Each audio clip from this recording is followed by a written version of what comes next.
I'll go. All right, so I guess before we get started, you can go ahead and introduce yourself. Anybody that's watching, it's just a discussion that I'm having with a brother.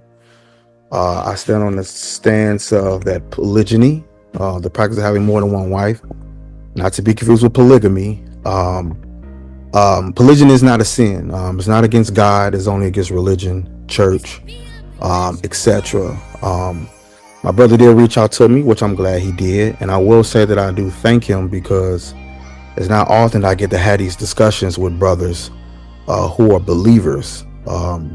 Sometimes people feel that because one may have a different view, that we can't actually have discussions, you know what I'm saying, as men. So the brother reached out to me by email. I did get back with him late, you know what I'm saying, and I found him on Instagram. We also got some things in common too, we'll talk about later too. I saw on your Instagram I liked. Okay.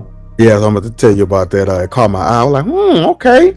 All right, we got some things in common. Yeah, so I'm actually excited, brother, to hear what it is you want to present. I do know that you did send me a PDF file. I didn't look at it, but I pulled it up because I had the feeling that that is something that you would want to present. What Yeah, I'll yeah. do, kind of introduce yourself and tell, what is it that you believe? Yeah, so I mean, my name's Michael, brother, and just wanted to have a quick conversation on about polygyny being a sin and condemned according to the New Testament. So yeah, if you can pull up the PDF real quick. Okay. I appreciate it. Yeah. Oh, well, I guess just a little bit more. So like, how long have you been in the Bible and things like that? I've been studying since 2009, so Okay. been doing ministry for over 14, 15 years. Okay. And have you always been a person that felt like something like polygyny was condemned, or this something you discovered like over the years? Well, I knew that marriage according to the Bible is one man, one woman. Okay. But recently when this topic started to come up more, we just wanted to go deeper into it and dive more into the scriptures. So yeah. Okay. Last but not least, when you say we, who's the we? Just myself, just looking into it. Hold on one second, brother. Let me go grab some water real quick, man. Okay. Yeah. It's like 2:50 a.m. and Yeah. so hold on, give me 1 second. Yeah. Go ahead. Grab your water. You good? All right. Yeah. So we'll wait for our brother to get back, but I am excited about having a dialogue or discussion with like-minded people who do believe in the Bible, who may have a different view on polygyny. So I'm excited to see what my brother has to bring forth. This is not scripted, it's not planned. Yeah, something that I'm gonna. Matter of fact, let me get ready to pull it up. So therefore, it's ready by the time he gets back. Let me see. Let me hit the share the screen. Okay, yeah, there he is. Okay, cool. I just wanted to make sure I'll be ready for it. Let me see. Zoom open for 1 month. Zoom is requesting a backup. 1 second. Okay, there we go. So yeah, definitely looking forward to it and having an actual discussion, and we see where it goes. See where it goes. Just waiting on my brother to get back. ProPolybook.com. You can get this book here. Book 1 is Biblical Polygyny a Sin? So you can get it at ProPolybook.com. Ladies and gents, anybody that check this out, there will be a book 2. Will be called it's Biblical Polygyny a Sin, book volume 2. So there will be a book 2 as well, and we get to go over it. So yeah. Oh wait, I think I did have one more question before I started with my brother as well. Because it's our first time speaking, so I'm assuming that we don't know anything about each other. So yeah. I did have one more question, Mike, before. Okay, yeah, I'm back. Yep. Started. Yeah, okay. One last thing. Are you the version of the Bible that you read, are you King James version only, or you deal with different versions? It doesn't matter. I mean, I can look at the actual Hebrew and the Greek as well. So I'm not just a KJV only person. Great, Yeah. wonderful. Okay, cool. All right, so let me go ahead and pull it on up really quick. All right, here we go. Just to confirm, this is what you wanted me to look at, correct? Yeah. Okay, cool. All right. So we can go to the second. Am I able to click it or?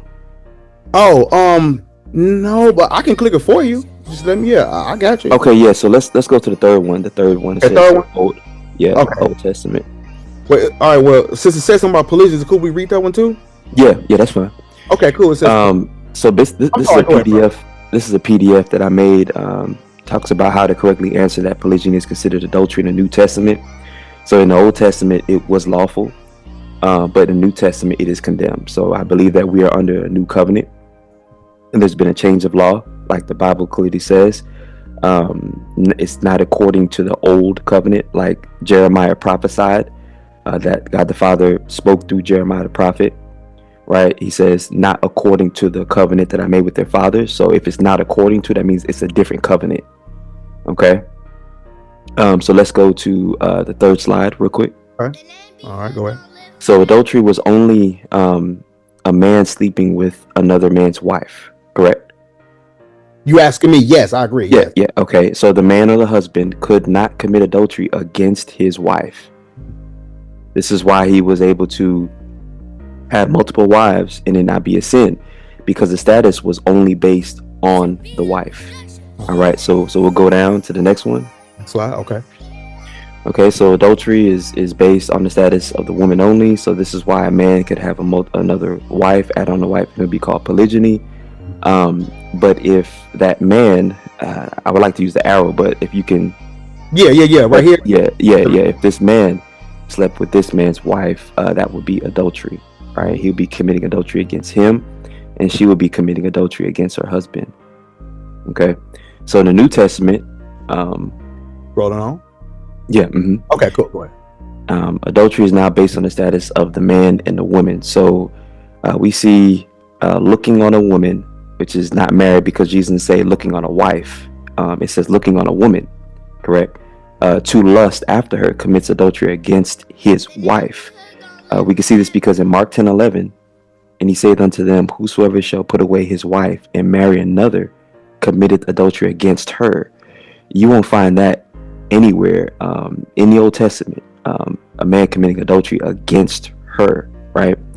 In Matthew 5:28, Jesus says, but I say unto you that whosoever looketh on a woman, doesn't say looketh on a wife. Most people will say that he's talking about a wife, but it says looketh on a woman.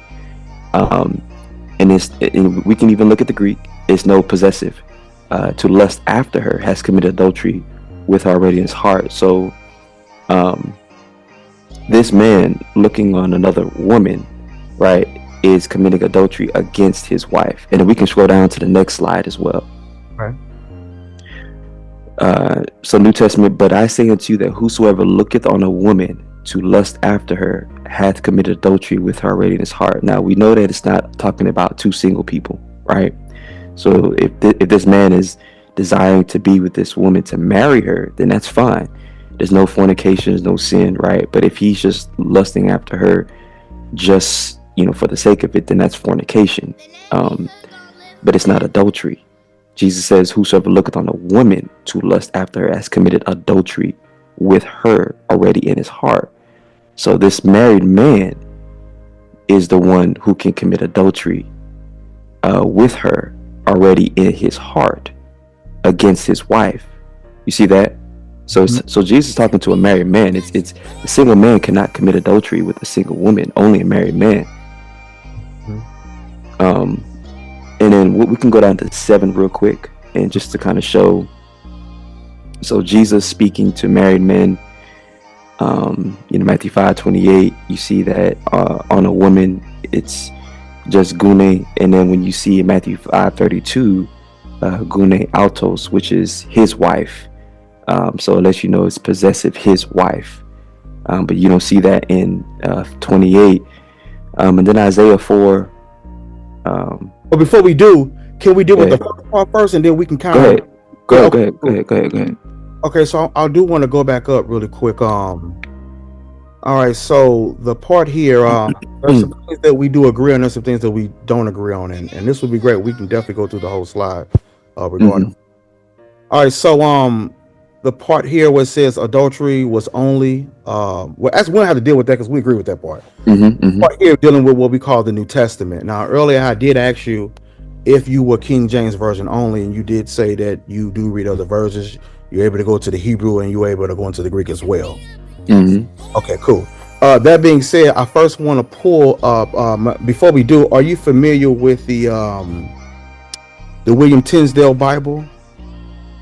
Yeah, I've heard of it. Mm-hmm. Are you familiar with Mm-hmm. the Coverdale Bible, 1535? Mm-hmm. Mm-hmm. Those two translations that put a wife there, I saw that. But the rest of, so yeah, it's the rest of the translations when you look at it. Go ahead. Are you familiar with the Matthew Bible as well? Go to Bible Hub and just bring it up, and that way we can compare and see all the other translations versus two translations. Go ahead. Brother.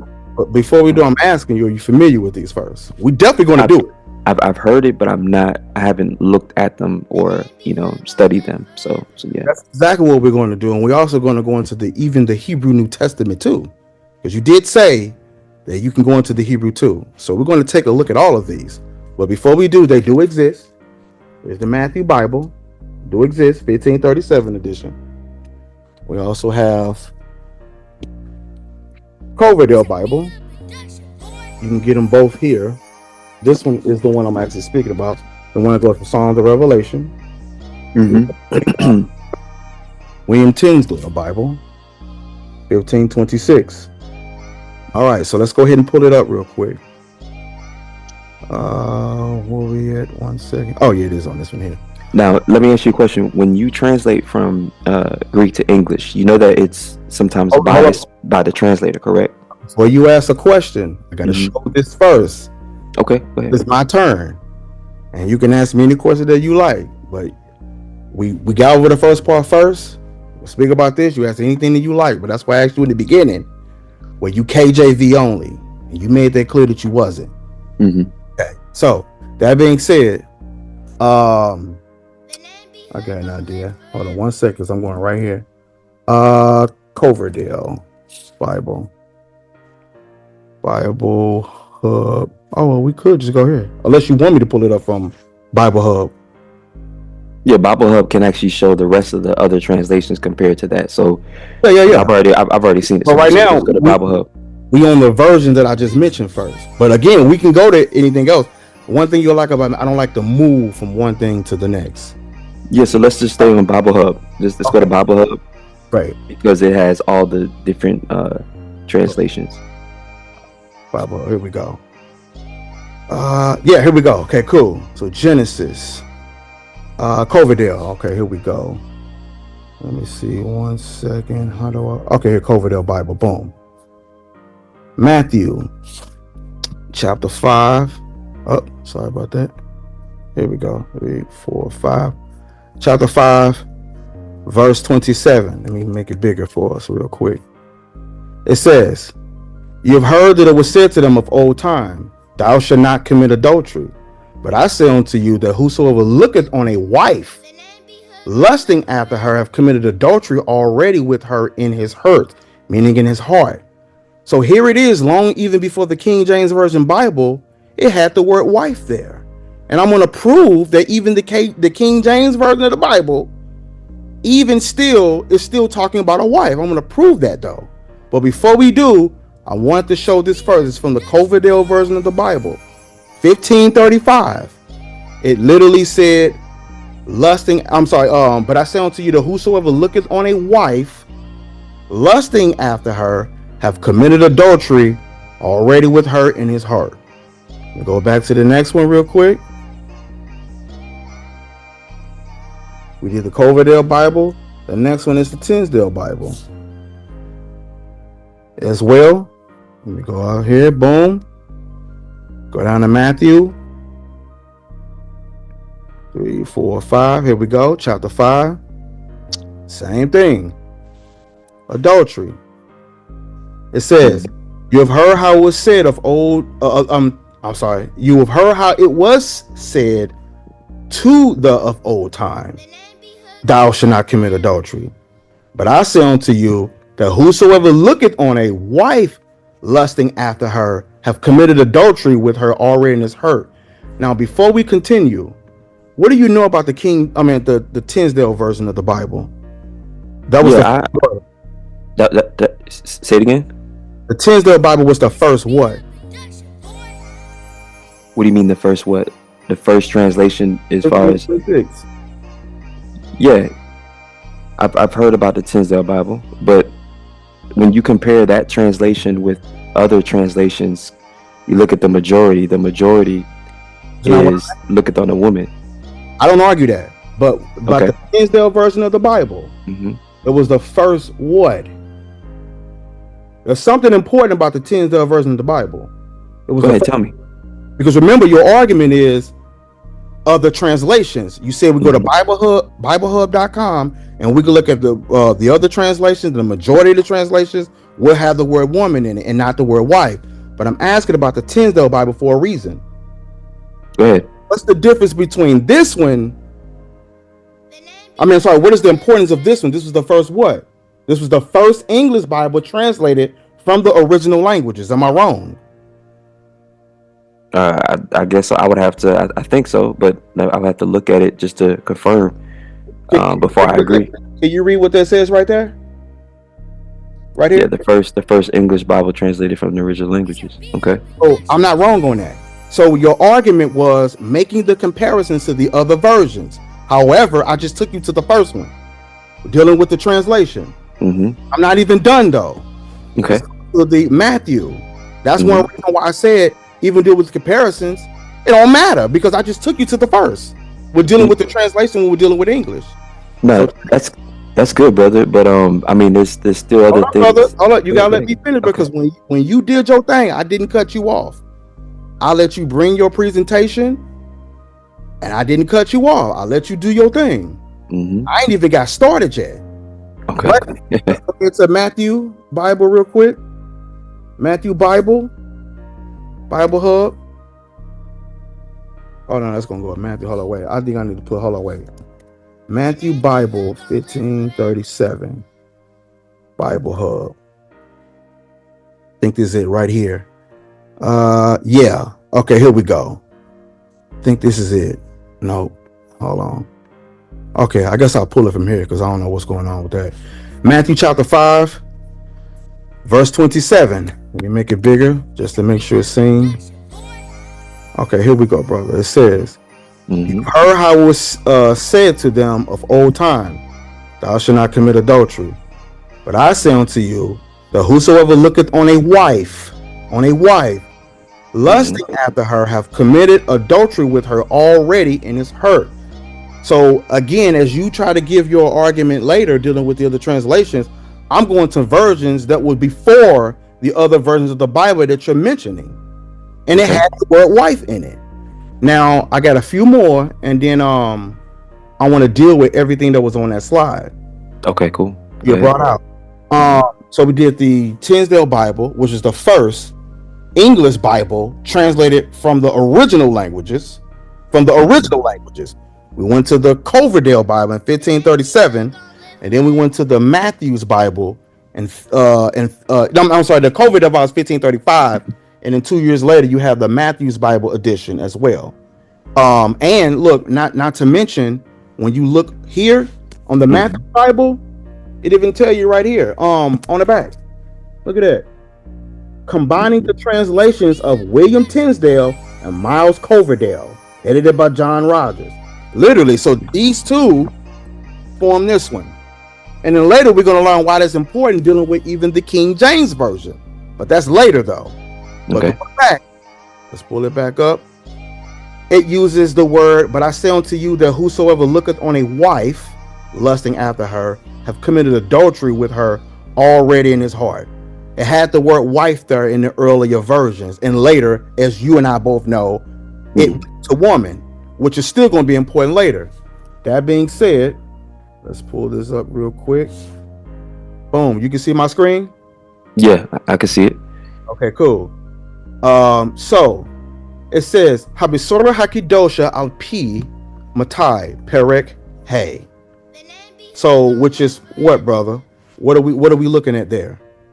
Yeah, I don't know, brother. I would have to actually, look at it and just check it for myself as well to make sure, because I can't read Hebrew. So I apologize. I assume that you did, and the reason why is because earlier you did say that you could go into the Greek and the Hebrew. That's what you said. yeah, just to look at the interlinear and to see, like, let's say using a lexicon as well to understand the meaning of the word. So you're just bringing up the Hebrew, but I want to Yeah. understand the meanings of the word. So do you have a lexicon that goes with it? For me, I can read Hebrew, so I don't need that. Like, that's not my fault. You get what I'm saying? Which I'm sure we can agree with. That's not my fault. No different from if you dealt with Arabic, or if you dealt with Greek or anything like that wouldn't be your fault. Yeah, but That's even up to you to go and do that studying as you but do even your due diligence. but even as an English scholar, somebody would Hold on, need because I a don't dictionary or a I don't thesaurus, want correct? I don't want to gear too far off. I want to just read this real quick. No. What I'm I saying don't want to is, too far. Hold up, yeah, brother. You'll be able to present your case and your argument, but I don't want to gear too far off. but I asked you for a lexicon. You asked me for a lexicon, but this is the actual Hebrew New Testament, and we're Okay. gonna go into the Greek too. We're going Okay. to the Okay. Greek and we're going to the Hebrew because you said that you'd be able to go into both. That's what you said, correct? Mm-hmm. Okay, cool. So I ain't even got started yet. So number one, it says habisora, that has the root word basar, which means the news or the gospel. That's what you would know in English. Then we have hakidosha, has the root word kadosh, which is set apart or holy. So essentially, this says the holy gospel. Al meaning according, P, which is according to the account of Mattai, which is the nickname for Matityahu or Matthew. Perek, which is a chapter. Hey, which is the Hebrew letter. Hey, which is the fifth letter, equal to the numerical value of 5. So essentially, we have the Holy Gospel according to the account of Matthew chapter 5. The verse that you had on that PDF was this one, verse 28. So it says, "Va'ani omer lechem kol hamis tachel, ba'isha lachmod ota na'of." Na'afa belibo. Now, believe it or not, earlier I mentioned about the book that I wrote. This is actually in my book of me going over this in the actual Hebrew text. So in short, the ani omer, and I say lechem unto them, call all or everyone, hamis techel, everyone who eyes or looks, the isha, on a wife. That's the word there. On a wife, lachmod, lusting, otam, after her. Na'af, na'afa belibo, have committed adultery with her in his mind. So in the Hebrew text, anybody who knows Hebrew, you ask them, isha is the word for wife. That's the word there. Prime example, look here. Do I have it pulled up? Just to give an example, because you talked about looking it up. If you look here in Genesis chapter 2, the verse that, and I ain't gonna say Yah, but people love to go and quote and deal with. In 24, it says, Al-Chin Ya'azav Ish et Aviv Va'et Imo Vedavach Va'ishto. This word here. Let's click on that. Let's see what that says right here. Strong's H802. Isha. Isha. That's the word for wife. Look, it says you right here on to his wife. The word Isha, the Hebrew letter Aleph, the Hebrew letter Shin, and the Hebrew letter Hey. Once again, the Hebrew letter Aleph, the Hebrew letter Shin, and the Hebrew letter Hey. That's the same thing you see right here. The Hebrew letter Aleph, the Hebrew letter Shin, and the Hebrew letter Hey. This is the prefix dealing with that word. But that's the word there. Aleph, Shin, Hey. That is the word that we see here. That is the word for wife. That's what we see there. Now later, as you go back and review this, you will be able to go and do the research and you will confirm, okay, it's there. Now, that being said, when you look here, since we're here in Matthew 5, Going here, once again, you have heard that it was said by them of old time, thou shalt not commit adultery, which you and I both know, Exodus 20 and 14. But I say unto you that whosoever looketh on a woman to lust after her have committed adultery with her already in his heart. So, that being said, we have the word gune, as you talked about earlier. Let's click on that. Strong's G 1135, gune. Gune. And in English, that's where we get the word jani from. It tell you right here. It says a woman, specifically a wife. So it says it right there. It says it's a woman, but it specifies to be a wife. So even right there, brother, it's telling you specifically a wife, which makes sense because when you look at Exodus chapter 20, verse 17, in Hebrew and English. Oh, why did it got small? Hold on, wait, that was weird. You never did that. Hold on. Exodus 20 and 17. Boom, there we go. Lo takmod bet re'eka, lo takmod eshet re'eka, va'avdo va'amato, v'shomro v'kamoro v'kal asher le're'eka. So lo takmod bet re'eka, you shall not covet the house of your fellow, of your neighbor. Lo takmo, you should not covet eshet, the wife re'eka of your neighbor. The word eshet there, and look at what word there, aleph, sheen, hey, the same exact word, isha. Strong's H 802, isha. Isha. That's the same exact word. So again, it says lo takmo bet re'eka, lo takmo eshet re'eka. The avdo and his slave, the amato and his female slave or serve, the shoro, which is dealing with, and his ox, the komoro has a root word komor, which is a donkey or an ass. Then it says asher le're'eka, that is your neighbor or that is your fellow. So when we look at that passage, and when we look at here, Proverbs chapter 6, verse 23, 24, no, yeah, 23 it is. For the commandment is a lamp and the law is a light, and reproof and instructions are the way of life, to keep thee from the evil woman, from the flattery of the tongue of a strange woman. That word nokrea. Then it goes on to say here, lust not after her beauty in your heart. It's the same concept. Neither let her take thee with her eyelids. It's the same exact thing that Christ was basically mentioning in Matthew or Matitiyahu. Going back here, I take the stance that was actually talking about a literal wife, as I just shown in English. I just shown in the original Tinsdale Bible, which is literally the first English Bible translated from the original languages. So we go into the first. We went to the Greek and we went to the Hebrew, which predates any other version that you would try to make a comparison to. Then the next one here that you mentioned, and he said unto them that whosoever put away his wife and marry another committed adultery against her. You mentioned how that it wasn't mentioned anywhere else in what we call the Old Testament. However, what you failed to tell the people, the context of this was not about polygyny. It was about divorce. Anybody who knows the Bible and understand Mark the 10th chapter and Matthew chapter 19, it's the same story. Look, when we go here, Matthew chapter 19, it's the same story. Look, I tell you right here, concerning divorce. Anybody who read verse 3 through 9 know that I'm telling the truth. It's the same thing you read in Mark chapter 10, verse 1 through 12. It's the same story, but let's go to Mark real quick. Okay.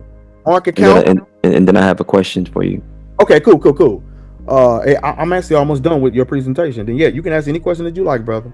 So Mark chapter 10, it tell you right here, Yeshua's teachings about divorce, or Jesus' teaching about divorce. So let the record show that this was never about if you can or can't have more than one wife. This was only about divorce, putting away a wife. Polygyny is not about divorce. Polygyny is about adding wives, not taking away wives. So I just want to make that clear before we go and read that. Polygyny is the practice of having more than one woman or more than one wife. Mark 10 and Matthew 19 was the same story. It's not about if you can or can't add more than one woman. Let's go ahead and read it. Here we go. Verse 1. And he arose from thence and came into the coast of Judea by the farther side of Jordan, and the people resorted unto him again. And as he was wont, he taught them again. And the Pharisees came unto him and asking him, is it lawful for a man, watch this, to put away his wife? This has nothing to do with polygyny. So I don't even know why that's even on here. This story was about if it was lawful for you to divorce your wife. This is about, his argument is about polygyny, adding wives. But that was never the conversation. And it was a setup question. It was a setup question to box him in. That's why it says tempting him. That's why it says tempting him. Now, anybody who's read Deuteronomy 24, 1-4, know that that's the question that they asking him. It's a setup question based off Deuteronomy 24. So they know and understood, you know it don't say that in the Torah, but they're going to ask him that because they were tempting. Let's continue. And he answered, said unto them, what did Moses command you? That's important. That's important. The Bible never commanded a man to take 2 wives. Just like it don't command a man to take 1 wife. So let that be known and for the record. I do not teach that the Bible commands you to take 2 or more wives. I don't teach that. So that's the context of this. And they said Moses suffered or allowed to write a bill of divorcement. Remember, the question was it lawful to put away his wife? The topic is about divorce, not polygyny. Let's not play games with this. Then he says, and Yeshua answered and said to them, for the hardness of your heart or mind, he wrote you this precept, meaning this command. But from the beginning of creation, dealing with the time of Adam and Eve, God made them male and female. Then he goes on to say, for this cause shall a man leave his father and mother and shall cleave to his wife. And I'm going to deal with that because they love to go to Matthew dealing with this. I'm going to deal with that when we finally get to Matthew 19 with the same story. And they twain shall be one flesh. So then they are no more twain, but one flesh. What therefore God have joined together, let not man what? Part asunder. Part asunder. That means divide, to split up. Why? Because the question was not about polygyny. It was about divorce. It says, and in his house, his disciples asked him again of the same matter. What same matter? Of the topic about divorce. And he said to him, that whosoever shall put away his wife and what? And marry another committed adultery against her. That's what the brother got here in his presentation. Here, this one here. Mark 10:11. But now we know the context. This was talking about if you literally divorced your wife for any old reason and then you dumped her to go and marry somebody else. No, you can't do that. That's what this is talking about. This ain't talking about polygyny. All you gotta do is start in verse 1 and read it down. Then it says in verse 12, which he did not put, and if a woman shall what? Look at the topic it's still on. Put away her husband and be married to another. She committed adultery. It's the same concept. I'll end with this. Matthew 19, which is the same story. Look at that. Concerning divorce. They even tell you right here in parentheses. Look at that. The same thing we just read. It's about divorce, guys, not polygyny. Don't let nobody trick you into thinking, to taking one line out and thinking that it's talking about something that it's not. It's talking about divorce. That was the conversation. We're not going to change the conversation. It was about divorce. So here we go. Matthew 19, verse 3. The Pharisees also came unto him, tempting him. There it is again. And saying unto him, is it lawful for a man to put away his wife for every cause? Every cause meaning what? Every reason. This is Matthew's account. Can you just put away for any old reason? We know the answer is no, because Deuteronomy chapter 24 verse 1-4 don't teach that. Verse 4. And he answered, said unto them, have you not read that which he made them at the beginning, made them male and female, and said, for this cause or reason shall a man leave father and mother and shall cleave to his wife, and they two shall be one flesh? The question that he's asking. Remember, Adam and Eve never got a divorce, and that's what he's speaking about. Then it goes on to say, Wherefore they are no more twain, but one flesh. What therefore God hath joined together, let not man put asunder. Brother, you agree that that's talking about divorce, put asunder, right? Mm-hmm. Okay, great. Verse 7. This is how we know that the topic was never about polygyny. Because look at how they replied. They said to him, why did Moses then command to give a writing of divorcement and to put her away? This was not about polygyny. Why is the Christian church trying to go to Matthew 19 and they love to go to verse 5 and 6, which I can deal with later, but I'm saving that for on purpose.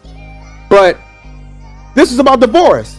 He said to them, Moses, because of the hardness of your hearts and minds, suffered you, allowed you to divorce your wives. But from the beginning, it was not so. And I say unto you that whosoever, oh yeah, you said, why? Because Adam and Eve never got a divorce. So from the time of Adam and Eve, they never got a divorce. So in other words, he said to them, Moses, because the hardness of your hearts allowed you to divorce your wives. But from the time of Adam and Eve, it wasn't so. They didn't get a divorce. So let me clarify that. Verse 9, and I say unto you that whosoever shall put away his wife, except it be for fornication, and shall marry another, committeth adultery. And whosoever marry her, which is what? Put away, do commit adultery. Why? Because they wrongfully put away their spouse. When we look at the word here, for the word for adultery, fornication. When we look at that, that's the word gune. Here's the word for fornication, porneia. Let's click on that. Strong's G 4202. Porneia. Porneia. And let's go down and see that. It says forbidden sexual intercourse. It says adultery, fornication, homosexuality, lesbianism, intercourse with animals. This is all Leviticus 18, Leviticus 20, if anybody don't know this. Line 2, it says sexual intercourse with what? Close relatives. That's Leviticus chapter 18. Then it says sexual intercourse with a divorced man or woman, and it gives Mark chapter 10. Look, the same thing that he put right here. Right here. It didn't say polygyny, adding other wives. It don't say that.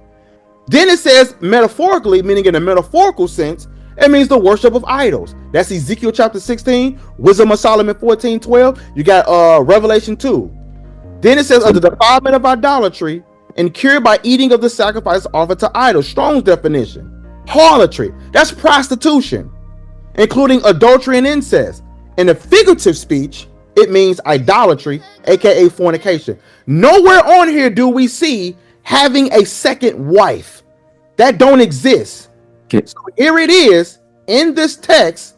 We now know what the fornication is. There is the word zana or zanot in Hebrew. And I think I'm done. Let me see. Was that it you put there? If I say unto you, so look at don't you his heart. So your argument. Yeah. So you had said here about married or whatnot. That text, we just went over that in the text already. So I did address that already. So my stance is adultery. The physical act of committing adultery is the same thing that it's been. Don't sleep with another man's wife. Now I know you said you had a question for me. Move to your PDF. So go ahead, brother. What's your question? Yeah, so the question is in Mark 10:11. Well, actually in the Old Testament, could a man commit adultery against his wife? Let me pull it up real quick. Therefore, anybody that's watching can see what you asking me about. Because I know the scripture that you're asking about. But I want to pull it up so therefore it can be understood.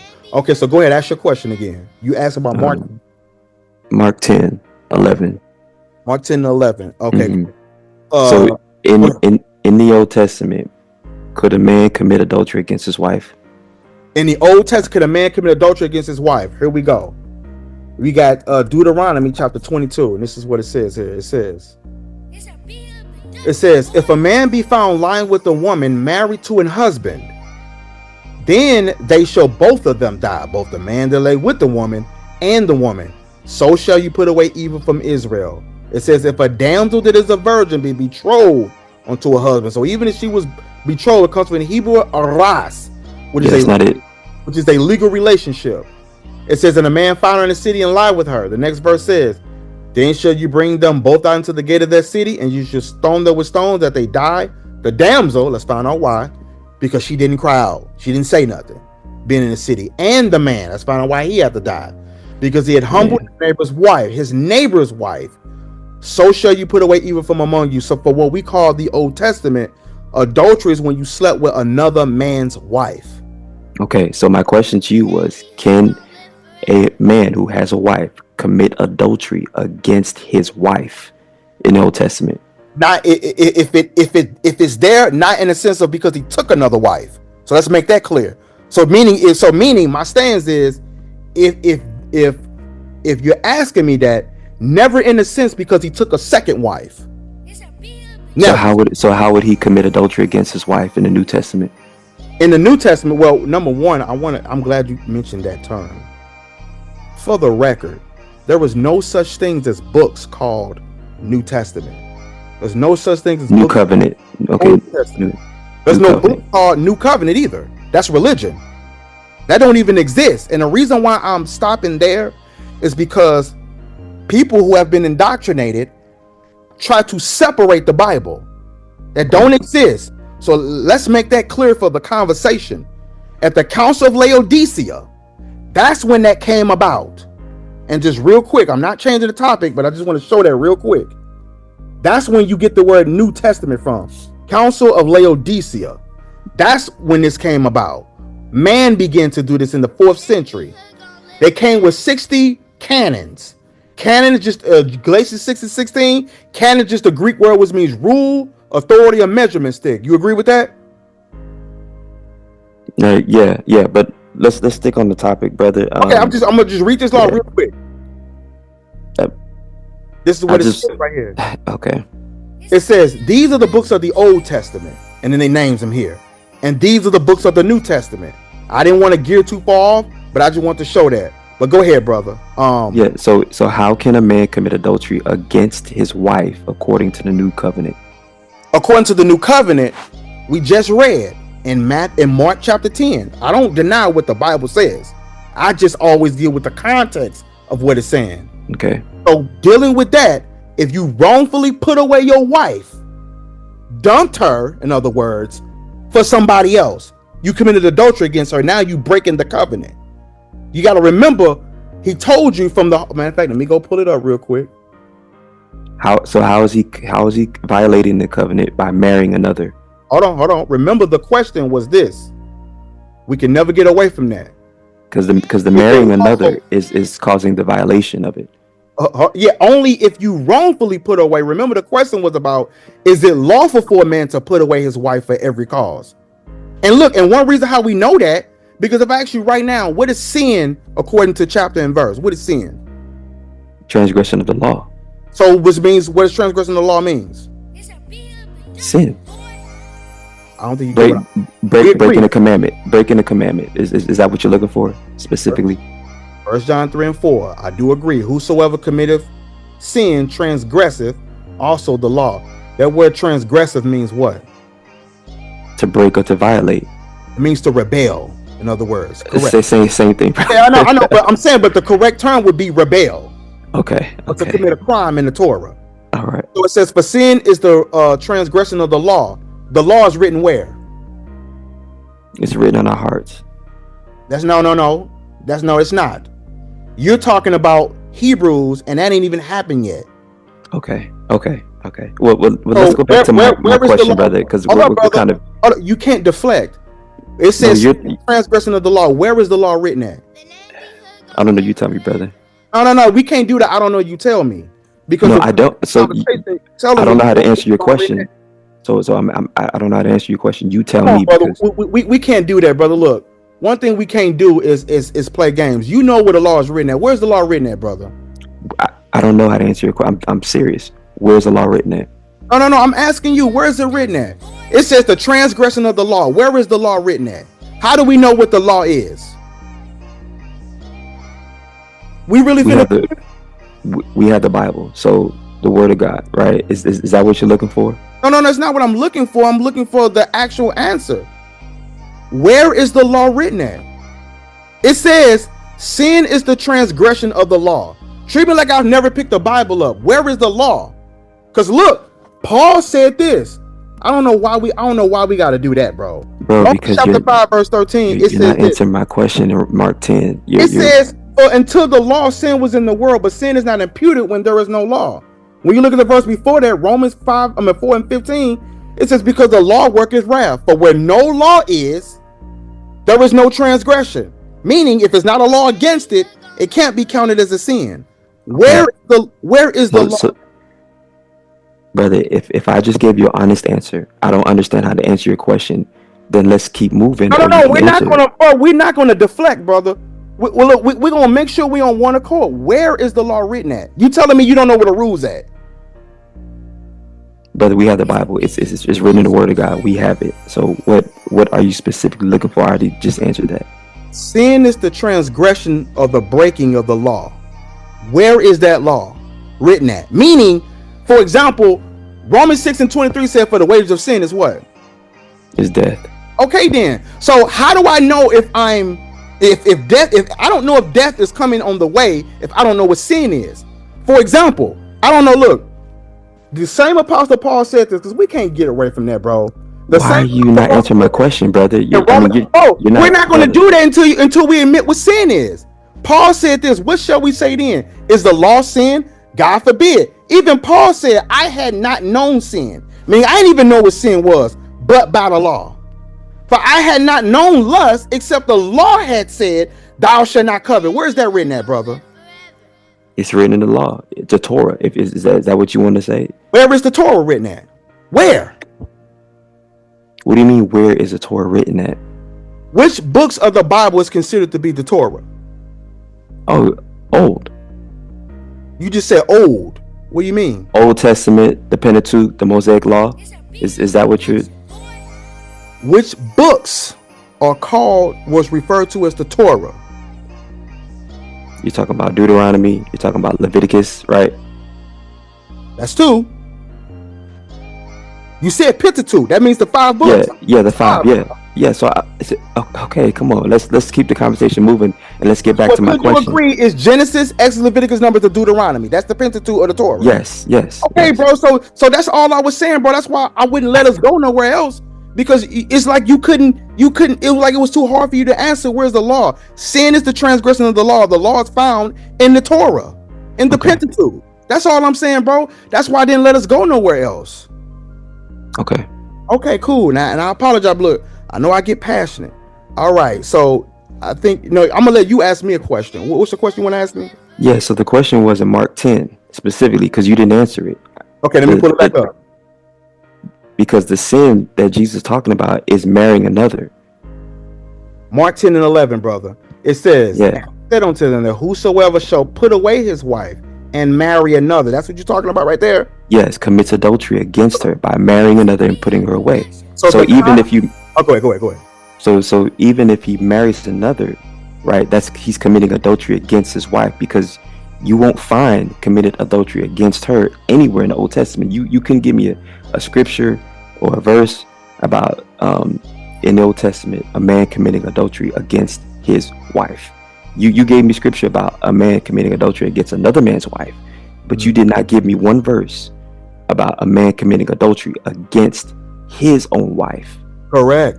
Now there's a reason for that, brother, because it doesn't exist. When you look here in Mark 10, the context about "and marry another" was not talking about you can't get a second wife. That was talking about you wrongfully putting away your wife and marrying another. That's why I said whosoever shall put away his wife and marry another. The first word there is divorcing her and then marry her, in other words. Not saying that he can't take a second wife. Now check it. For clarity. I think, was that you? No, I'm mixing you up. It says marrying another commits adultery against her. Hold on. For clarity, could you find another passage? Just for clarity. Luke 16:18. All right, let's go ahead. Let's deal with it. Luke 16:18. Same marrying story. Another. Yeah, marrying another. Right? Luke 16. Let's go ahead to it. It says, "Whosoever shall put away his wife," same thing, "and marry another, committeth adultery." It says, "And whosoever married her," which the same thing right here, bro. "And whosoever married her," watch this, that is put away from her husband committed adultery. Brother, that's exactly what I'm saying. So look, that proves what I'm saying here. Because the next part, look at the key words. Put away, divorce. And then whoever came and married her. Who's the her? The woman that was divorced from her husband. That's the context of it. The context was not about polygyny. Brother, For example, hold on, real quick. One of the reasons how we know it wasn't about polygyny is because further out, when we look here in 1 Timothy. What if he just puts his wife away but doesn't marry another? Brother, let me finish this last point and ask whatever you want to ask. This is one key how we know that it wasn't. Because the Apostle Paul, who was literally a chosen vessel of the Messiah in Acts the 9th chapter, as we know, look at what he says here. This is a true saying. If a man desires the office of a bishop, that's an overseer, a superintendent, he desires the good work. Now it's about to give a command. A bishop then must be blameless, the husband of one wife. One wife. That's talking about a bishop. So if Christ had already taught that, as you believe, then the same Apostle Paul, who was literally a chosen vessel to the Lord, he would have never said that bishops were commanded to have one wife. Bishops. That's not talking about people that come to the congregation, but a bishop. Then he said they must be vigilant, sober, of good behavior, given to hospitality, apt to teach. Not given to wine, nor striker, nor greedy of filthy lucre, but patient, not a brawler, not covetous. One to rule well his own house, having his children in submission with all gravity. For if a man know not how to work, rule his own house, and how should he take care of the church of God? If you go down to verse 12, he said the same thing. Let the deacons be the husbands of one wife. Deacons, it specifies deacons are to have one wife. It also says that bishops were commanded to have one wife. That's the same thing we read right here in Titus. Same exact thing, Titus 1 and 6. Same thing. If any be blameless, the husband of one wife, having faithful children, not accused of right or unruly. For a bishop must be blameless as the steward or the manager of God. So if having one wife was already established by Christ, then it would have been no need for Paul to go on record to give the qualifications for elders over congregations, bishops over congregations. So now either we got a contradiction because Paul is saying, look, if y'all a bishop or deacon, y'all must have one wife. That's not talking about people like you and I that go to the congregation, but only overseers if they desired the job of a bishop. That's one clue. I can give tons of evidence of how we know that the passage that you mentioned in your presentation was not about polygyny. It was about divorce. Okay. So let's go back to Mark 10 because you're missing it. You're missing the I ain't sin. missing it. You think I'm missing it, brother? We just have different looks. We just have different views on it. Mark 10 and 11. Go ahead, brother.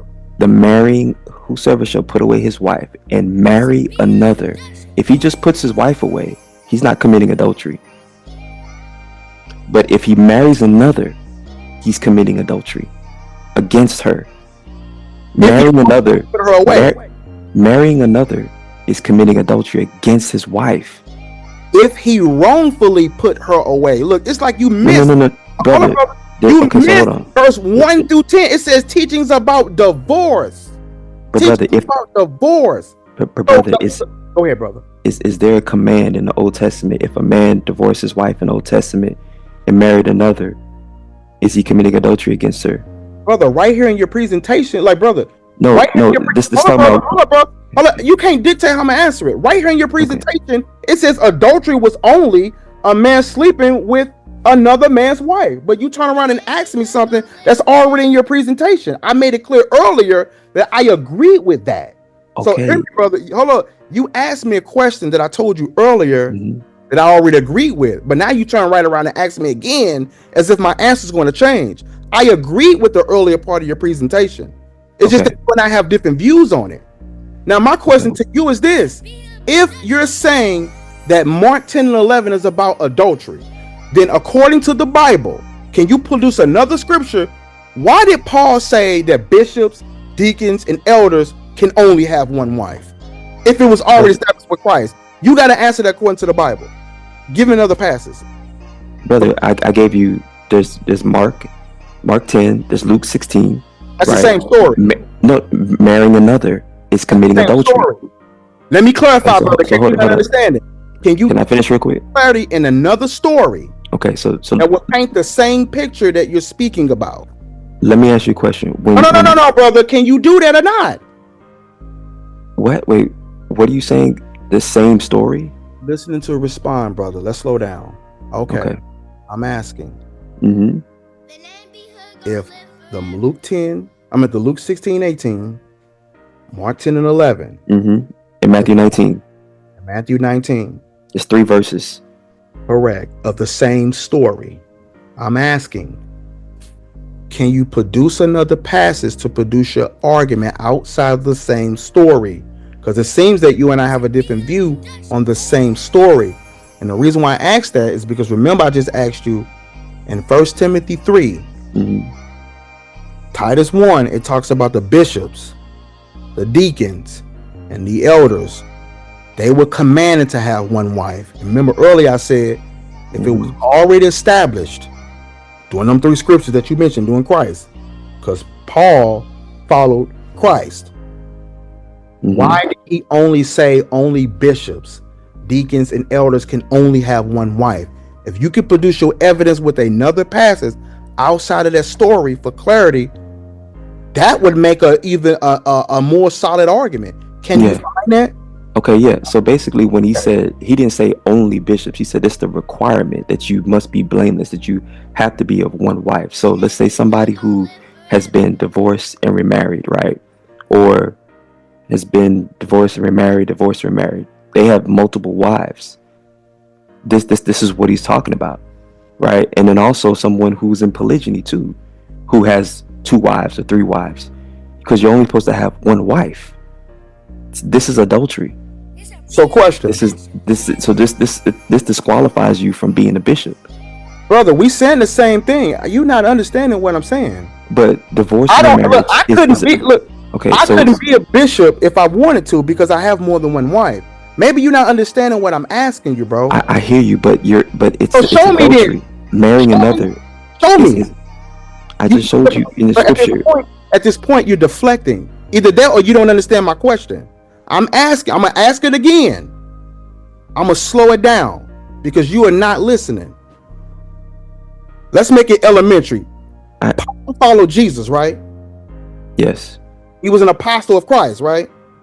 Mm-hmm. Did he teach against what Christ taught? No, he didn't. Okay, so now we on the same plane now.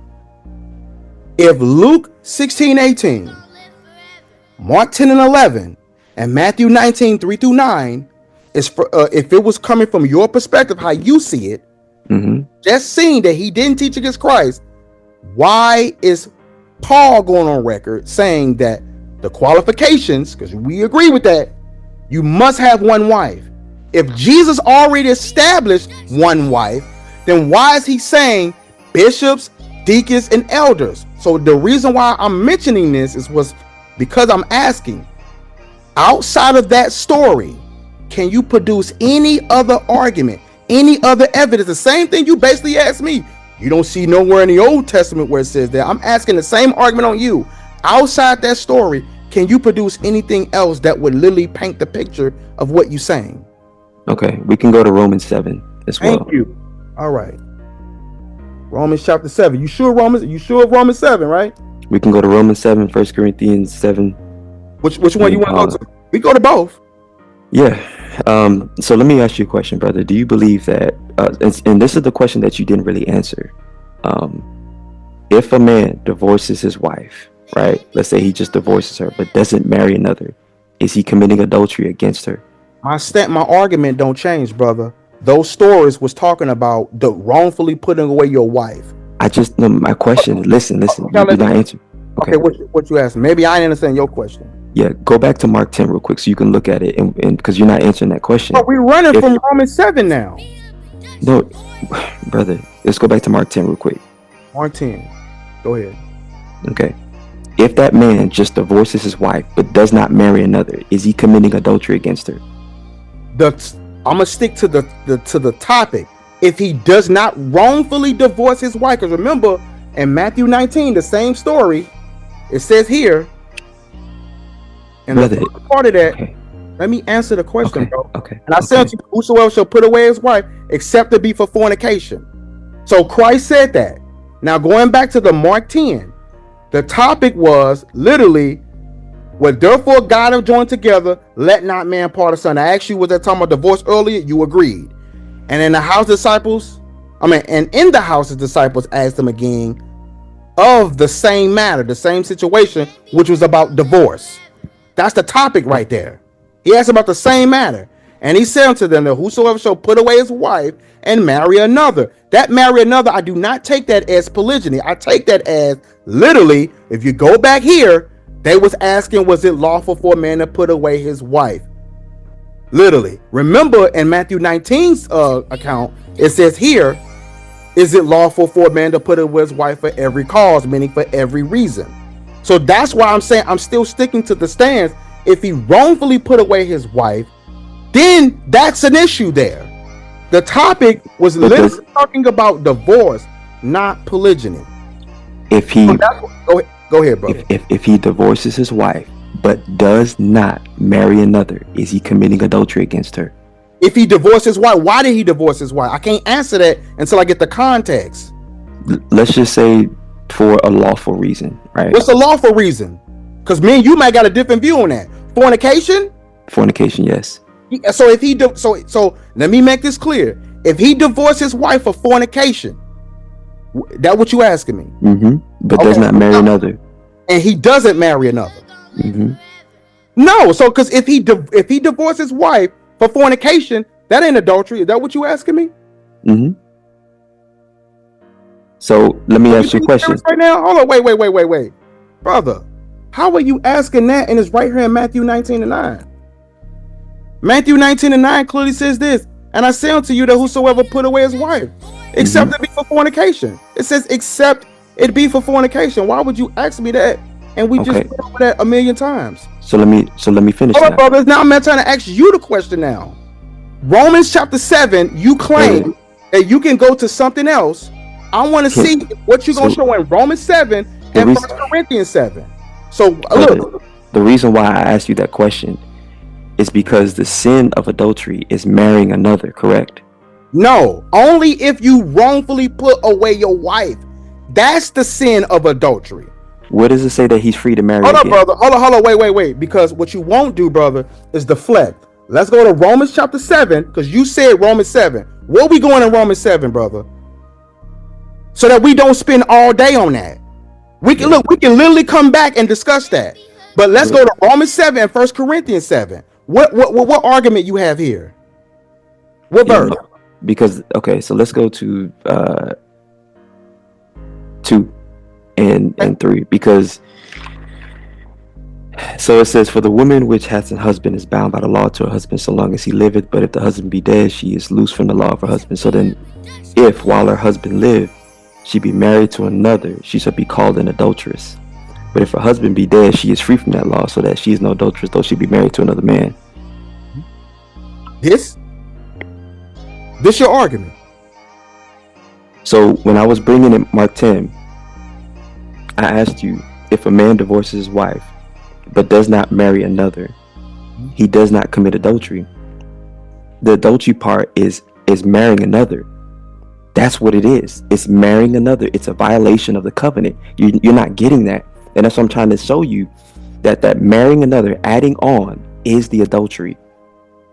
Nope. And look, the very verse that you just pulled up just cut you and sliced you in half, because look, it says, for the woman which having husband is bound by the law to her husband as long as he liveth. But if the husband be dead, she is loose from the law of her husband. So then if while her husband liveth, she be married to another man, she shall be called an adulteress. But if her husband be dead, she is free from that law, meaning the law of marriage, so that she is no adulteress, although she be married to another man. Now guess what, brother? Paul left out the man. He didn't say, for the man which have a wife is bound by the law to his wife as long as she lives. But if the wife be dead, he is free from the law of his wife. So then if while his wife liveth and he be married to another woman, he didn't say that. It didn't say he shall be called an adulterer, But if his wife be dead, he is free from that law, so that he is no adulterer, although he be married to another woman. It's skipped over that. Why? Because that's not adultery from your view. So the same verse you just went to proves my point. It's the same thing. And earlier you mentioned 1 Corinthians 7, which I don't know why you did that. I know you weren't going to go to 1 Corinthians 7 and 2. I was waiting for you to do that. But when you go right here in verse 39, it says the wife is bound by the law as long as her husband lives. But if her husband be dead, she is at liberty or freedom to be married to whom she will, only in the Lord. But why did it say the husband is bound by the law as long as his wife lived? But if his wife be dead, he is at liberty to be married to whom he wishes or will, only in the Lord. It literally left out the man. It didn't say both ways. So that's another reason why I'm asking you, outside of that story, because we clearly don't see eye to eye on that, and I'm okay with that. But outside of that story, do you have any other thing to support your evidence? You mentioned Romans 7. You mentioned Romans 7. We went to Romans 7. That was an epic fail. You also mentioned 1 Corinthians 7. Where in 1 Corinthians 7 are you talking about? Because we're there right now. Let's just go ahead and end it, brother, because the thing is, you're not getting Mark 10 and brother, Luke 16. Are we going to deal with 1 Corinthians 7 or not, brother? We clearly don't see eye to eye on that. Brother, and I'm okay with that. Jesus already addressed it. He said marrying another is committing adultery. If you wrongfully put away your wife, look, just like you mentioned, you took one verse, but you did not get the whole entire context that was surrounding that verse. But then you mentioned 1 Corinthians 7. Are you talking about this right here? Nevertheless, to avoid fornication, let every man have his own wife, every own husband. That what you talking about? But brother, we just you talking about 1 Corinthians 7 and 2? Because we're gonna deal with that too. Are you talking about that? Yeah, you're not getting it, brother. The marrying. No, you're not getting it. You're not getting it. How? Let me ask you one question. No. How you is can't ask me a question until we go to 1 Corinthians 7. Yeah. 1 Corinthians 7, bro, because you're trying to ask a question on top of a question. 1 Corinthians 7, that was your argument. That was your argument outside of the stories. So that's why I asked, can you show another for clarity? You just admitted that Paul followed Jesus. That means he should have been teaching nothing different from Jesus. So being said, you agree that he didn't, and you agree that he was apostle of Christ. We agree on that. But here it is, he commanded bishops and deacons, etc., that they must have one wife in order to qualify to be one. We agreed on that, which means that he understood that, hey, guess what? Polygyny couldn't have been a sin. But guess what? Bishops and deacons, y'all gotta have one wife. So I'm asking you, brother, what was you talking about earlier in 1 Corinthians 7? Where? In any of these 40 verses? Where are we talking at? Yeah, so I mean, what is adultery? No, brother. You just asked me. No. Where in 1 Corinthians 7? We're not moving from that, brother. Okay, all right. Let's deal with it then. 1 Corinthians 7, 10, and 11. All right, cool. 1 Corinthians what? 10 and 11. Okay, great. You want to read? You want me to read? It don't matter. Unto the married I command, yet not I, but the Lord. Let not the wife depart. That word depart also means divorce from her husband. But if she depart or if she divorce, let her remain unmarried or be reconciled to her husband, and let not the husband divorce or put away his wife, basically. Go ahead. So what's your proof on that? Yeah, so if there is so basically covenants only end in death. The reason why Jesus is saying in Mark chapter 10 and also Matthew 5 and Matthew 19 and Luke 16, 18, that whoever divorces his wife, right, and marries another, commits adultery against her, is because it's a violation of the covenant. Even if he lawfully divorces her for fornication, he must remain unmarried or be reconciled to his wife. Reason being is because covenants only end in death. Galatians 3:15 says that no man can annul or do away with the covenant once it has been ratified or once it has been established. We're gonna go and read that further. You took it out of context. So Galatians 3:15. Put that Galatians 3 in your back pocket. Let's deal with this 1 Corinthians 7. It says, we can go there. It says unto the married. So these are people that's already married. I command, yet not I, but the Lord. Let not the wife depart from her husband. Divorce. We get that. But if she depart, meaning if she leaves, it says let her remain unmarried. That's the key word there. She can't go and deal with nobody else or be reconciled to her husband. But guess what though? Notice it didn't say let the man remain unmarried. Why is that? Because he can go and take another wife. Doesn't say that. Hold up, brother. Let me finish. Where does it say that? Let me finish, bro. Let me finish what I'm saying. You added. Hold up, brother. You just got done adding if that was the case in your argument. So let me go ahead and finish. It says, but if she depart, let her remain unmarried or be reconciled to her husband.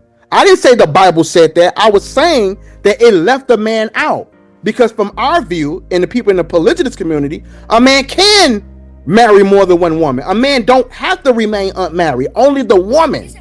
So the very verse you just went to, it told the woman to remain unmarried. Unmarried if she depart. It says, or be reconciled to her husband, meaning what? She got to go back to her husband. It says, and let not the husband put away his wife. Notice it didn't say he had to remain unmarried. Why didn't it say that the husband had to remain unmarried, but the woman did? Why not the man? Because Jesus already addressed it. He said that if he marries another, but he addressed this. See, brother, you playing games, brother, because he addressed this about the divorce. But so you telling me that here it is, Paul forgot to mention that now? Brother, it's already addressed in the Gospels that if a man divorces his wife, even if he lawfully divorces her for fornication and marries another, he commits adultery against her. Jesus said it. The story was about wrongfully putting away your wife. Jesus so here it is. You went to 1 Corinthians 7, and I just shown you that the same principle didn't even apply to the man, because the woman had to remain unmarried. Not the man. Only the woman had to remain unmarried. It's like you deflecting from that. Then we went to Romans chapter 7, and we just seen that the wife was bound to her husband as long as he is alive. It didn't say that the man was bound to his wife as long as she's alive. It's the other way around. As long as he is alive. Okay, and it said if he be dead, she is free from that law. It didn't say that about the man though. So then why did Jesus... It's like you're missing that. Why did Jesus say that he commits adultery if he marries another? I didn't answer it already. Because the context of the story was, if you wrongfully put away your wife. If you wrongfully put away your wife. How does that cause adultery? Hold on, bro. Because you wrongfully put her away. The word adultery, do you know what the Hebrew word for adultery means? So if a man... Hold on, brother. Hold on, wait. Do you know what the Hebrew word for adultery is? Go to it. Go ahead. Go to it. No. Do you know what it is? No. Let's it's the word na'af. It means whoredom, brother. Let's go and look it up, brother. In the Hebrew, it means whoredom. Let's go and pull it up real quick. Okay. All right, brother. Let's go there. Mark 10 and 11. Yep. Mark 10 and 11. Check it out, brother. Here we go. The word adultery. Let's see what it is.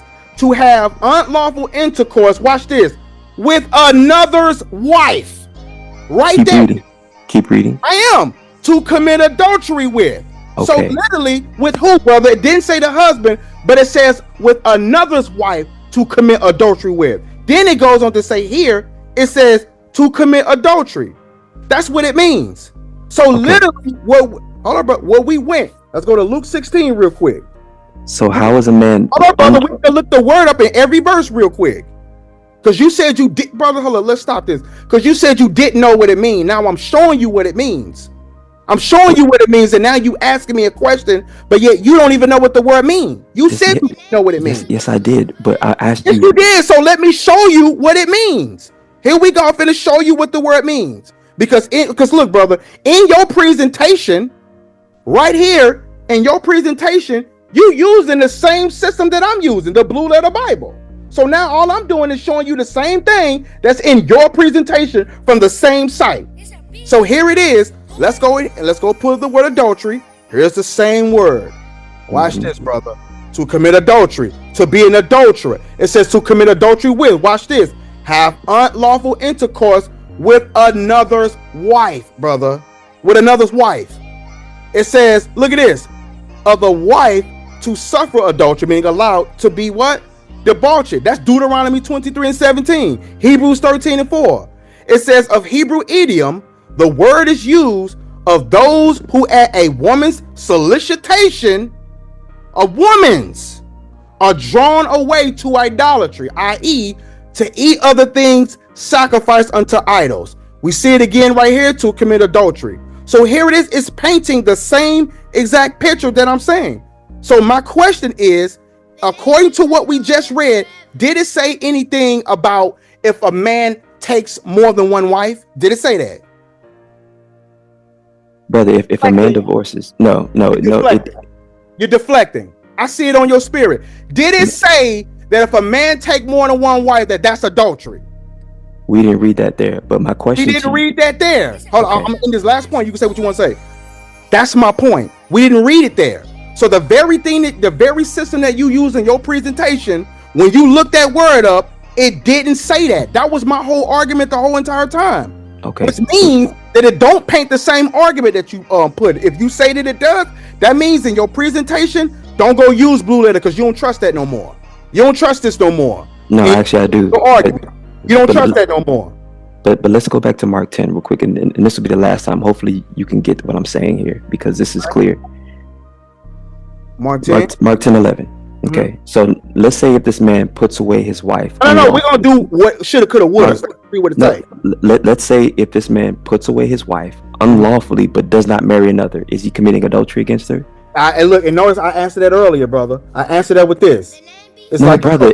No, ain't no brother. My ass, bro. Look, I answered it with this, and I say unto you that whosoever shall put away his wife, except it be for fornication. In the same story, exact story. So, brother, if you wrongfully put away your wife, brother, you are committing adultery, bro. If you wrongfully put her away.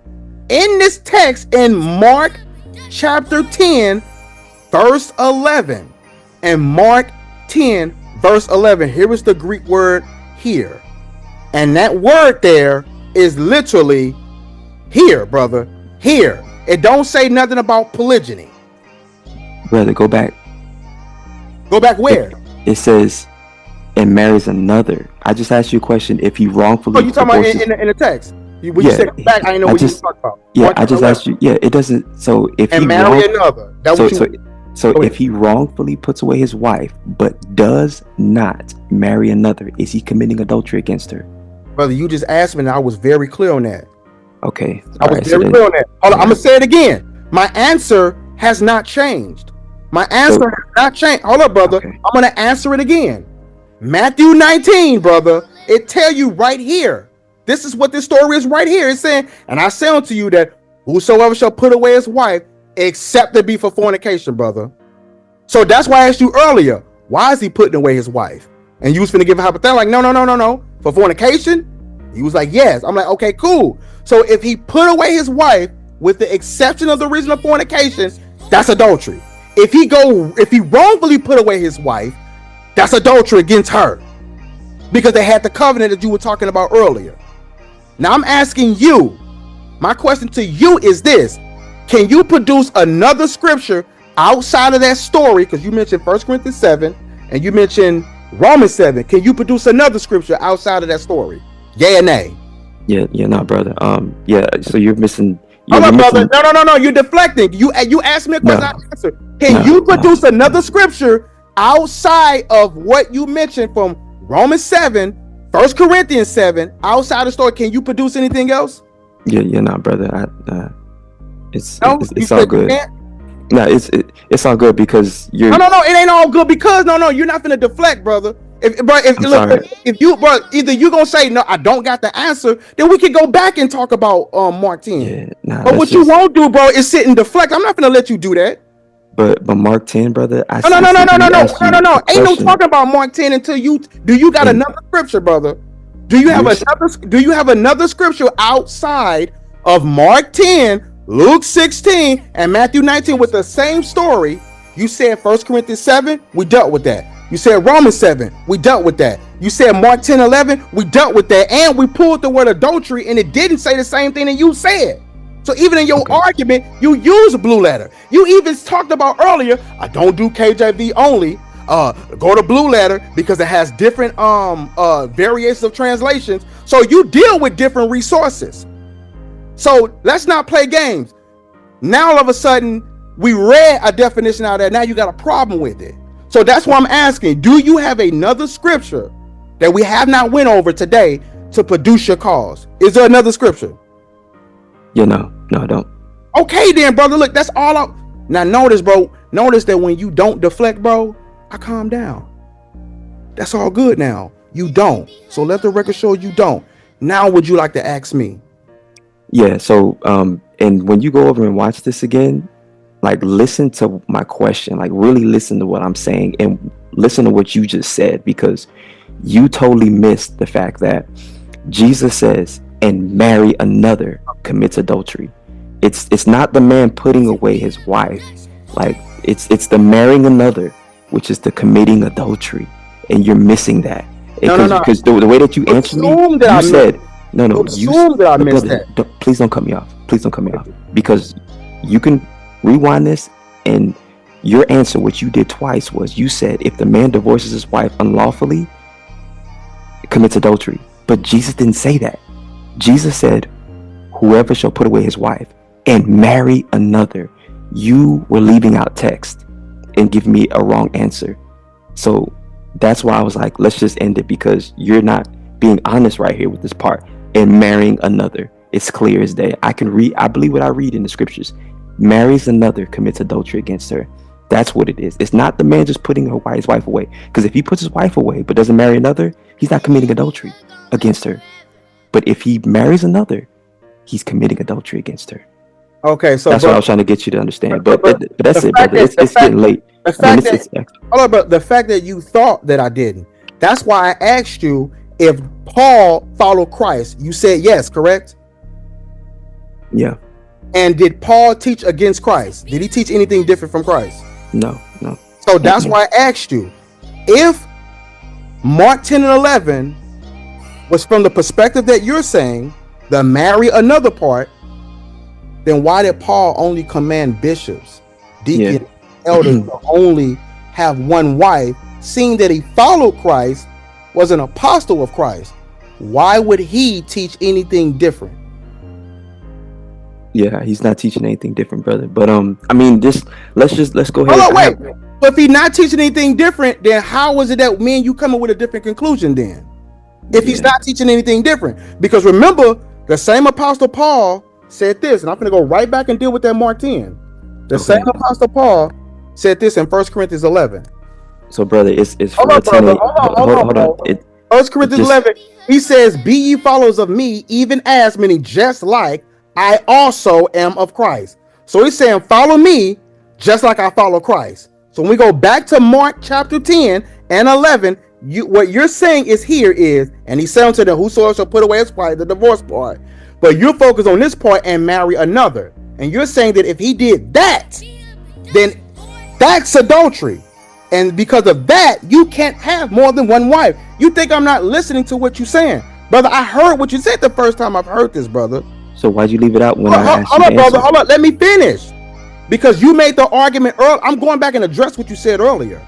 You're thinking that I'm not, bro, look, let me put the camera. You thinking I'm not hearing what you're saying. You think I'm not understanding what you're saying.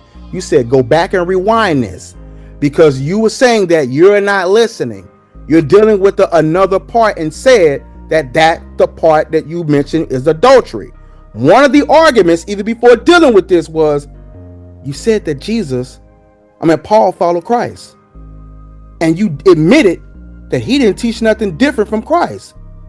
So here it is. The evidence that you brought up, 1 Corinthians 7, did not paint that picture.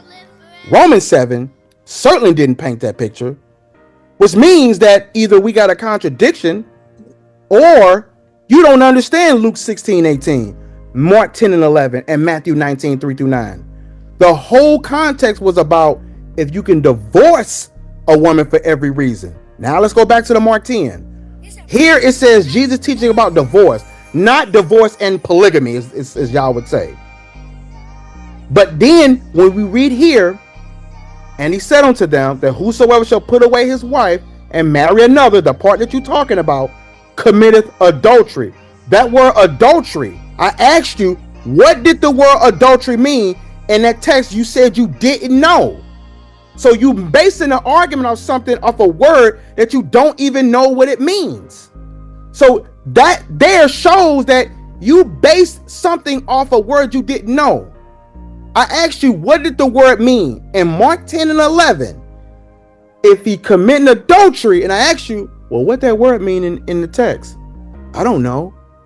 Then how are you telling me what it is if you don't even know what the word adultery means?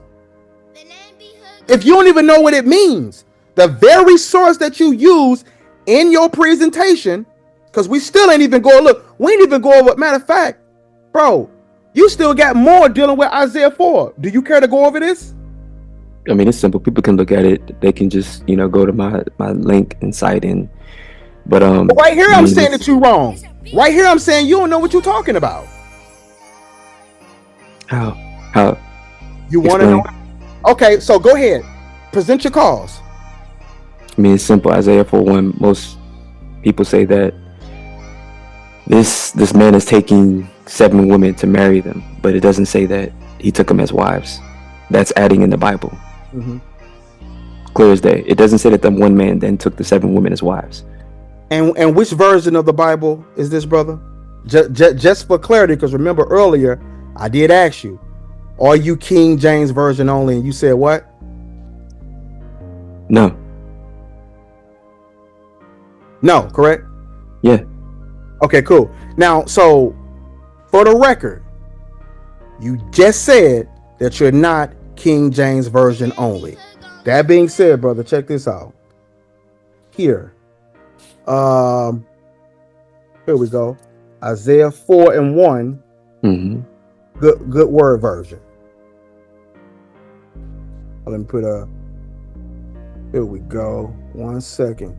Good word version. Is this the good word version? No, this ain't the good word version. Hold on 1 second. 1 second.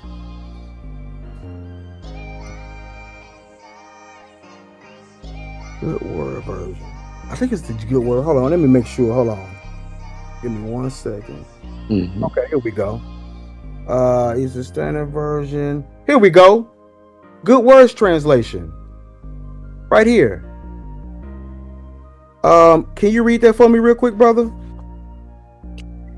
Yeah, it says, when that day comes, 7 women will grab one man and say, we'll eat our own food and provide our own clothes. Just let us marry you for your name. Take away our disgrace. Oh, you said you in King James Version only, right? Mm-hmm. So what does the word marry you mean? Okay, so it means to marry. So these women are coming up to this one man and asking him for marriage. Okay, so check this out. In the King James Version, right? There's something you may not have known. Watch this. We're going to pull it up in the King James Version. Here we go. King James Version. Something I want to point out. Okay. King James Version. No, it might not be KJVA. It might be in the oh, I know. Hold on. Okay, can I ask you a question? Hold on 1 second. I want to show you something first. Okay, it's fine. But I'll show you how it's just added to the Bible. Hold on. I want to show you something first. And then whatever you want to bring out. Bring it out. Hold on 1 second. I think this is it here. Okay. So right here, it says, when this happens, 7 women will grab the same man, and each of them will say, I will buy my own clothes, my own food and clothes. Just marry me and take away my disgrace. When you click here at the footnotes, it says, take away my disgrace. If a woman did not have an husband or children, it was thought that God was punishing her. That's in the actual footnotes of the translators. Did you know, if you think I'm lying, brother, the Geneva Bible, are you familiar with the Geneva Bible? Matter of fact, look, let me just pull it up real quick. The Geneva Bible. You familiar with the Geneva Bible? I haven't really looked into it, but yeah, I've heard of it, yeah. You haven't looked into it. Great. So you have the Geneva Bible, the 1560 edition. If you want, I'll show it to you. You have the 1587 edition. You have the 1599 edition. Check this out. Let me pull it up real quick. Isaiah 4 and 1. And then after this, I want to ask you a question. Okay, I got you. Bible Gateway. And then this will have to be the last one, man, because it's 4:17. I got some work to do. Okay, all good, all good. Geneva, here we go. This is the Geneva Bible, $15.99. Remember I said it's the 1560 edition, which I literally have right here next to me. I can go get it, and I can show you the footnotes inside the Geneva Bible. Then you have this one. It says, and in that day, 7 women would take hold of one man, saying, we will eat our own bread, and we will wear our own garments. Only let us be called by thy name to take away our reproach. Check it. Can you read that for me? What that say right there in the footnotes that the translator said? Yeah, be thou or our husband, and let us be called thy wives. So in the footnotes here, what does it say right there? First, so they thought it would be without and head and husband. Is that marriage? Yeah. All right, brother. So in short, one of the first questions I asked you was you King James version only. You okay. New Revised Standard Version. I showed you in the Geneva Bible, which predates the NRSV, and I showed you in the footnotes. That's what they wrote in the footnotes. The translators understood that to be marriage. For example, the word name in Hebrew means what? I don't know. I'll end with this, because you said no. Yeah. I'll end with this. Isaiah 4. Here, Isaiah 4 and 1.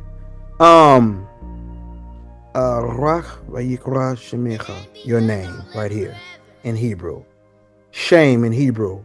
Look at what it says, brother. It says, an application as a mark of memorial individuality. Now watch this. By implication, it implies honor, authority, character, fame, renown. That's what you know as reputation. Yeah. Here it was saying to being under his authority, no different from when we read 2 Chronicles 7 and 14, my people which are called by my name. That's by his authority. That's literally marriage. The translators understood that. You said that you didn't know much about the Geneva Bible, but it had that in there on your presentation, the NRSV. What year did that come out? The NRSV. I'm not sure. Let me just ask you this question real quick, brother. I got to get ready to head out because 1989. Okay. 1989. I just shown you one in 1599, and the translators understood that to be marriage. What's your question? Yeah, the NRSV is saying marriage as well too. But so let me give you an example. Wait, you said it says marriage? Hold on 1 second. Hold on. You just admitted that the NRSV says marriage, but your presentation didn't say that. 7 women would take hold of one man. What are they doing? Playing hopscotch with him? Saying on that day, saying we would eat our own bread and wear our own clothes. Just let us be called by your name. Yeah, it's basically saying the same thing. Can you hear me? So it's saying marriage. Yeah, they're asking to be married by this one man. But let me ask you a question. There was a your man. presentation don't say that, bro. We can't just fly past that. Bro, my goodness. You just said right here, the text does not say the man married 7 women, but you said that you ain't King James version only. It says we cannot add to the Bible and teach something that is not there, but I just showed you what was there. You pulled up a version in 1989. I pulled up one in 1599, and it's there. What's your question, brother? Okay, can I ask the question without you cutting me off? Go ahead. What's your question? Okay, let's say a man from America went to Africa, and then 7 women come up to him and ask him for his hand in marriage. Did he marry them? If 7 women came, if a man went to Africa and 7 women asked for his hand in marriage, did he marry them? Biblically? Or are we talking biblically? No, I'm just giving you a scenario. No. I can only answer that biblically, because when we look at marriage is what? Brother, I'm asking you a question. Do you know if he married them or not? If they made an agreement, the answer is yes. If he agreed, because remember it said, only let us be called by thy name. So the answer would be a flat out yes from the biblical view. From the biblical view, let me make this clear, brother. You asked me. Let's just use me for example. I go to Africa. Hold on, brother, because I want to make this clear. I go to Africa. I'm a man that follows the Bible. This is my culture. 7 women come up and ask me, hey, matter of fact, look, check it. We're going to take it a step further. Same thing. If a woman came up and say, hey, look, we're gonna eat our own bread. Now, bread comes from the Hebrew lechem, which means food, and wear our own apparel. Like, we're gonna provide our own stuff. Only let us be called by your name to take away our reproach. If that happened to me, the answer would be a flat out yes. Even the translators understood that. Does the Bible say that this man married the 7 women? Yes. Where does it say that he took them as wives? Hold up. Here we go. Right here, brother. They're asking him a question. Where does it say that he took them? Hold on, look. Let me read it. Be thou our husband, and let us be called your wife, to take away our reproach. For so they thought it would be without a head or husband, which also proves that polygyny can't be a sin. Because think about it, brother. If polygyny is a sin, as you said earlier, Isaiah 4:1 has yet to be fulfilled. So let me get this straight. Jesus came in Mark 10 and 11, Luke 16:18, Matthew 19 and 3 through 9, and says, no, you can only have one wife if you marry another. But in Isaiah 4:1, which has never been fulfilled yet, says something different. You said you ain't King James Version only. That's implication of marriage. Did it say that? Bro, the Bible does not say that the man took the 7 women as wives. You just. So what did he do then? So what did you imagine that he did? Did he say that? Oh, do you imagine that he says, nah, you know what, brother? You know what, women? Nah, we can't do that. Brother, we don't know, and you can't use it as a proof text to say this is. I'm asking you, what did you get? Meaning, what did you get from? Do you get that he turned them down? Brother, if the Bible doesn't say, I don't answer it. So did Isaiah 4:1 come up with the sin? The Isaiah 4:1, we do not know if the man married them or not, so we cannot use that. Why would the women ask to marry them? Remember, hold up, because look, what you forgot is the next verse. Because there's a shortage of men, because there's judgment that happens in the land. The next verse says this, brother. In that day shall the bud of the Lord be beautiful and glorious, and the fruit of the earth shall be excellent, and the pleasant for them that are escaped of Israel. Why did it say that escaped of Israel, brother? Why is that? That escaped of Israel part? Because that's very relevant to verse 1. Why? Okay.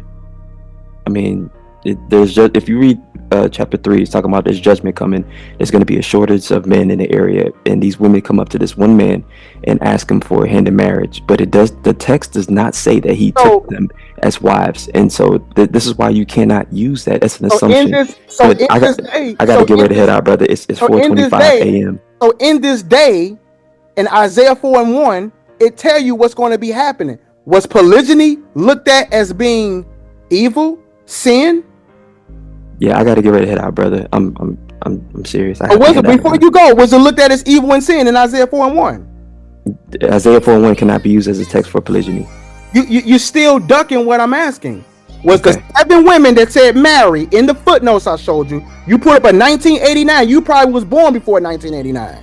So I'm asking you, brother, was it looked at the 7 women? Was that looked at as something that was evil? Was it saying like it was something evil? Brother, I just answered your question, but I have to head out. So I'm just being respectful. Was it something is evil? Brother, I have to head out. I appreciate you, bro. I appreciate the time. Was it said it's something evil, though? You can go back and listen to the conversation and see my answer. But was it said as something evil is what I'm asking you. It's like it hurts you to answer that question. It literally hurts you to answer that question. Here it is in your presentation. You literally said that it does not say that the man married the 7 women, but then when I showed you that the footnotes also to be respectful, then I also showed you that literally not only the footnotes said it, but I also showed you the good word version. I showed you different versions because you said you're not King James Version only. Yeah. Asking to marry them, you're saying that look, we don't know. Okay, cool. I'm asking you, does it paint a picture as polygyny being a sin? Seeing that when you read the next verse, it goes on to say that the blood of the Lord be beautiful and glorious. That's going to be a beautiful and glorious time. And the fruit of the earth shall be excellent and the pleasant for them that escaped of Israel. Then he that shall be left in Zion, and he that shall remain in Jerusalem shall be called holy. So you bet not even paint a picture that that's going to be a time of wickedness. It says, Yeah. and everyone that shall be Brother. written among the living in Jerusalem, when the Lord shall wash the filth of the daughters of Zion. So the women are going to have their filth washed away from them. Are you telling me that the women that will have their filthiness washed away from them, are they implying something wicked right here in verse 1? Hey, brother, I don't want to just abruptly just leave the call, so I'm just going to ask you respectfully to allow me to leave so I could get to it. But can you answer the question before you go? Okay, brother, I just Can said you I answer already the answered question it. before you go, brother? So, brother, I just want to go ahead and Can you head answer out. the question before you go? Like, it literally hurts you to answer that. Okay, Why does bro. it hurt you to answer that simple question, bro? Being respectful of my time, bro. Can I please just? Bro, I'm not stopping you. I ain't holding you captive. Yeah, but You can run away at any time that you want. You can run away at any time that you want. Right, You and I both know that here it is. It's going to be a shortage of men, like you said. Right. We also know that it's going to be the women are going to wash away the filth during the time that these 7 women are asking that question. I'm just trying to be respectful, all I did was man. ask you, brother. I showed you in the notes. I asked you, was polygyny painted as something of filth? Was it painted as something that was wicked? That's all I'm going to answer the question. Maybe we can finish this conversation another time, brother. But if you can answer this question, I would love to, but not if you ain't finna answer the question. If you ain't finna answer the question, well then, brother, I have to head out. Like, honestly, just you can run away at any time you want. All right, man. All right, I'll talk to you later, bro. All right. I mean, hey, life ain't guaranteed. We don't know that. All right then. All right, bro. Okay, so let the record show you ran, brother. He ran. That's the thing right here. So let's go back real quick. Let's go back and pull it on up. Here it is. Remember, he says, I am not King James Version only. In the notes, it literally says, be thou our husband, and let us be called thy wives. That's what they wanting there. For so they thought it to be without head and husband. So here it is.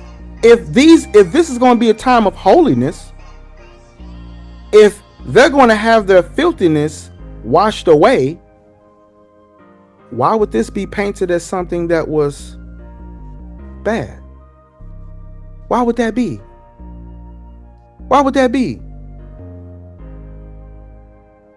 See, when you deal with so-called Christians, they always want to run from direct questions. Remember, when he tries to go to Mark 10, and he said unto them, whosoever shall put away his wife and marry another, that there says they committed adultery. I asked him, what is adultery?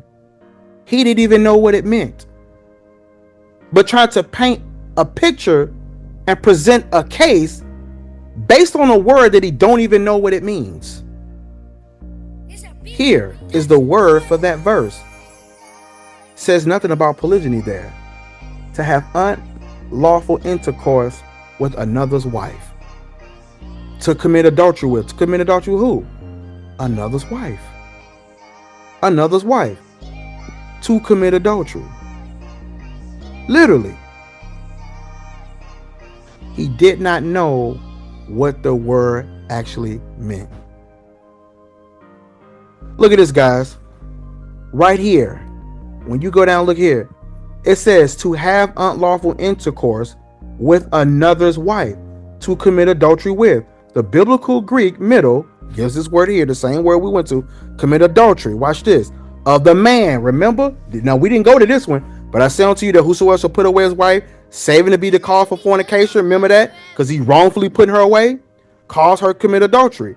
And whosoever, watch this, shall marry her, which is divorced, do a commit adultery. That was the thing I was telling him earlier.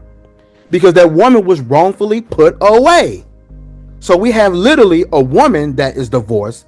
Johnny goes and marry her. She was wrongfully put away. Literally. And whosoever shall divorce his wife, except it be for fornication, which we shown earlier what it meant. Said nothing about polygyny. Then it goes on to say this. Where we at? Yet not in the marginal, talking about the notes. commits the sin of adultery against her, i.e., look at this, that has been put away. And it gives the same scripture that he talked about. This is the same source that he used earlier. So now we see that this word, the against her part, that has been put away. Mark 10. Of the woman. See that? Of the woman. Same thing right here. The verse we just read. You marry her, which is divorce. That's why I kept telling him, bro, if it's wrongfully putting her away.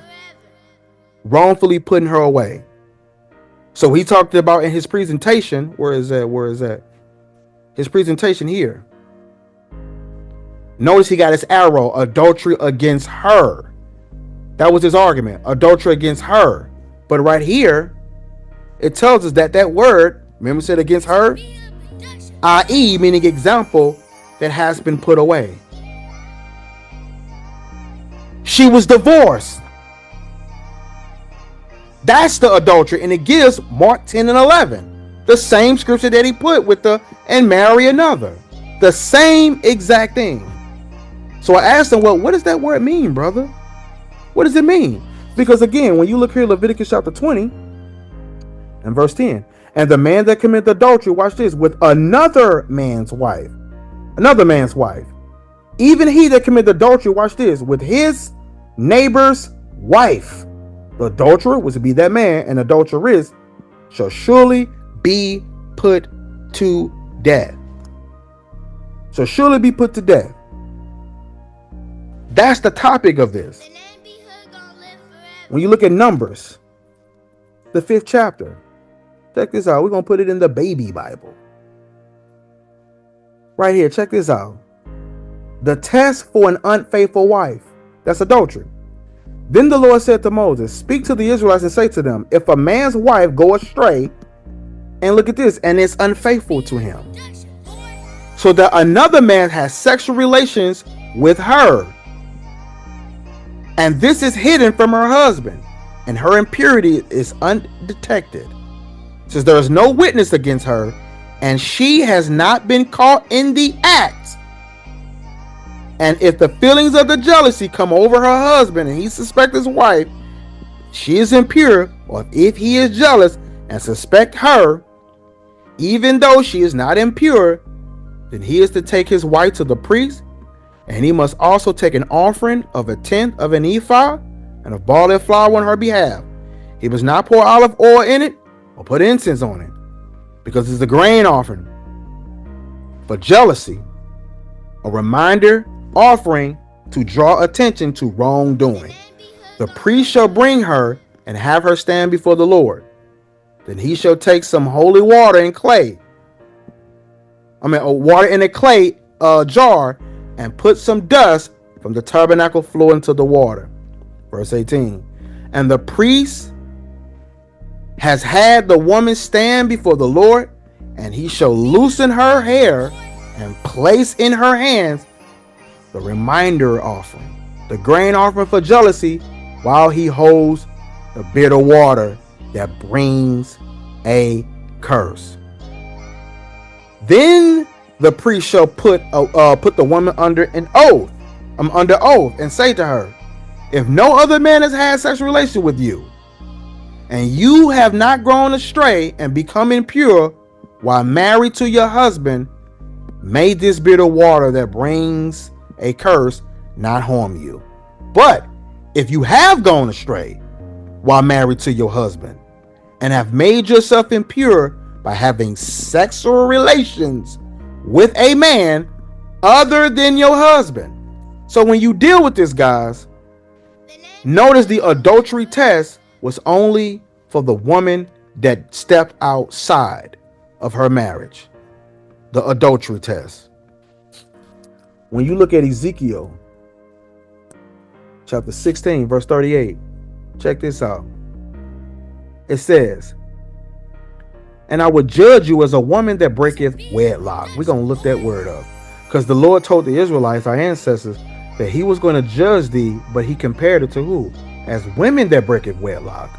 What is that? This word right here. wedlock. Na'ath. Look at this. To commit adultery. Always with the wife of another.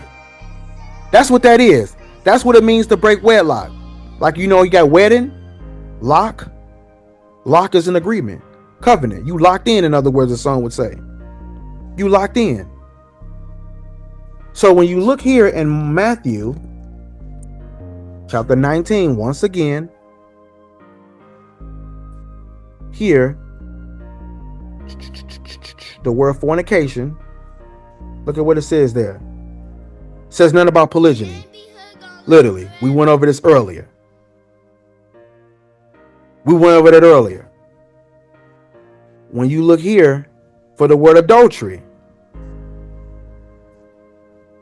it proves the point. Sleeping with another man's wife to commit adultery. Remember earlier, the brother tried to mention the in his presentation. Where is that? Where we at? Boom.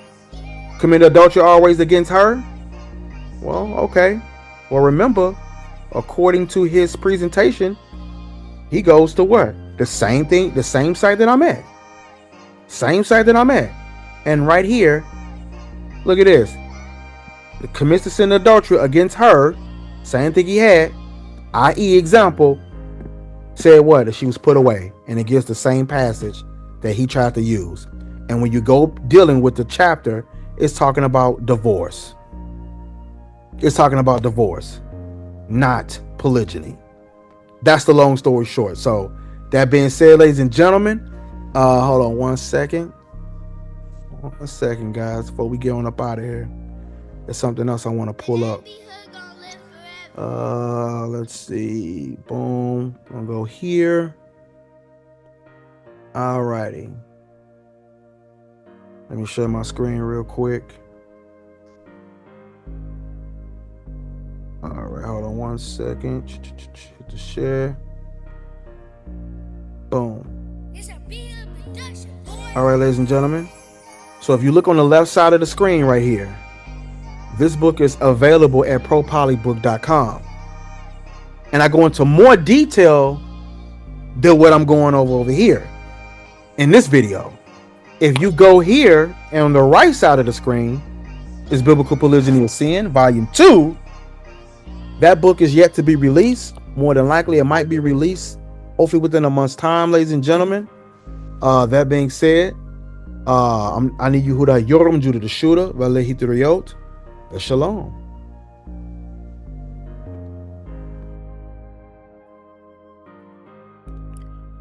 Notice that even right here, even in the commentary, it says nothing about polygyny. Look at what it says right here. And whosoever shall put away his wife and marry another. Notice it says nothing about polygyny. It just says when there is no uncleanness in the case. What is he talking about? Deuteronomy the 24th chapter, as I told the brother earlier, 1-4. Because you can divorce a woman if there was some uncleanness in her. Then the word erva, which is nakedness, something that was exposed, another topic though. But it says when his former, which is what, the first wife, meaning the woman that he had divorced. So it says when his former wife, while has not injured him by violating the marriage bed. Notice it didn't say another wife there, a second wife. That was the person who he's previously married to. But in the part when it says adultery, committed adultery against her, notice it said to the injury of his lawful wife, or upon her, or with her, with the person he marries. The Syriac, the Persic versions leave out the phrase against her. It leaves that out. Just so you all know that. Just so you all know that it literally leaves that out. It just says committed adultery. Because remember, that was one of his other arguments. But even right here, it wasn't understood as polygyny at all. Look, even right here in his Christian commentary, David Guzik, the part right here where it says, if a woman divorces her husband and marries another, she commits adultery. Look at what it says right here. It says nothing about polygyny. This statement of Yeshua, of Jesus, shows why it's important to take the whole counsel of God on any given topic. It says, if this were the only passage on divorce and what? Remarriage in the Bible. Nothing about polygyny. Literally, that's what I said earlier. This is about you wrongfully divorced a woman and then went and married somebody else. That's remarriage. That's what this is saying. It says, then we should say that if anyone divorces for any reason, then they committed adultery, and therefore God never permits remarriage in the case of divorce. But taking the whole counsel of God into account, it is impossible to say this. See that? Notice, polygyny ain't even on the table. It's about divorce. But look, it says, number one, there are some that neglect the whole counsel of God and say that God never allows what? Remarriage after divorce. This ain't about polygyny, guys. This ain't about polygyny. And even it's shown here. It says, but when we see what the entire Bible says on the subject, we see that if a divorce is made on biblical grounds, adultery or what? Abandonment by an unbelieving spouse, there is full right to remarry. That's 1 Corinthians 7. Notice he ain't talking about polygyny here. Number two, it says, if a divorce is not based on the biblical grounds, the kind of divorce Jesus or Yeshua referred to here, then there is no right to remarry. That's what he's saying there. This is because as far as God is concerned, the marriage is still together, and to marry another would be adultery. So he's talking about in the case of remarriage. Number three, this means that God looks down from heaven. He does not have three categories: single, married, and divorce. See that? It says he has two categories: single and married. You either bound under a marriage vow or you're not. If you're bound, you can't remarry another. You see that? This is talking about wrongfully divorcing and thinking you can go and marry somebody else after you done dumped this person knowing you still in covenant with them. That was the argument that I was making. But it says if you're not bound, you are free to marry in the Lord. Understanding the whole counsel of God on this subject frees people from the stigma of divorce in the church. This is what Paul was talking about, and the brother tried to slip off and run to that. So understand, this is from the Christian perspective. Notice that they ain't even looking at this as polygyny at all. But he did, although the text didn't say that.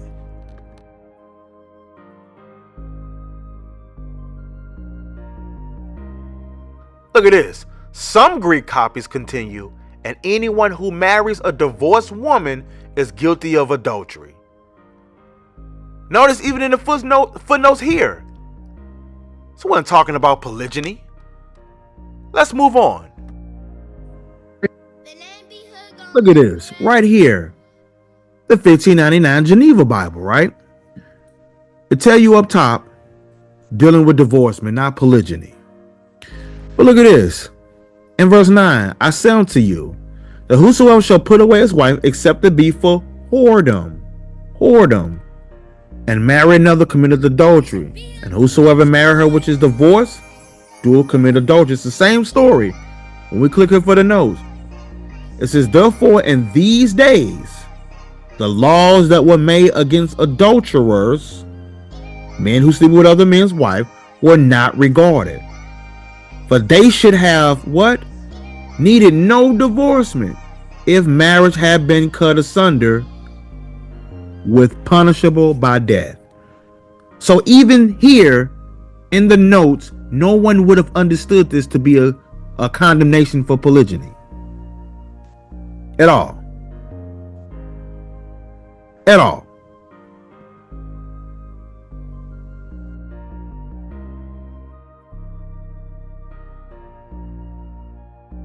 I tried to be nice when I was speaking with the brother.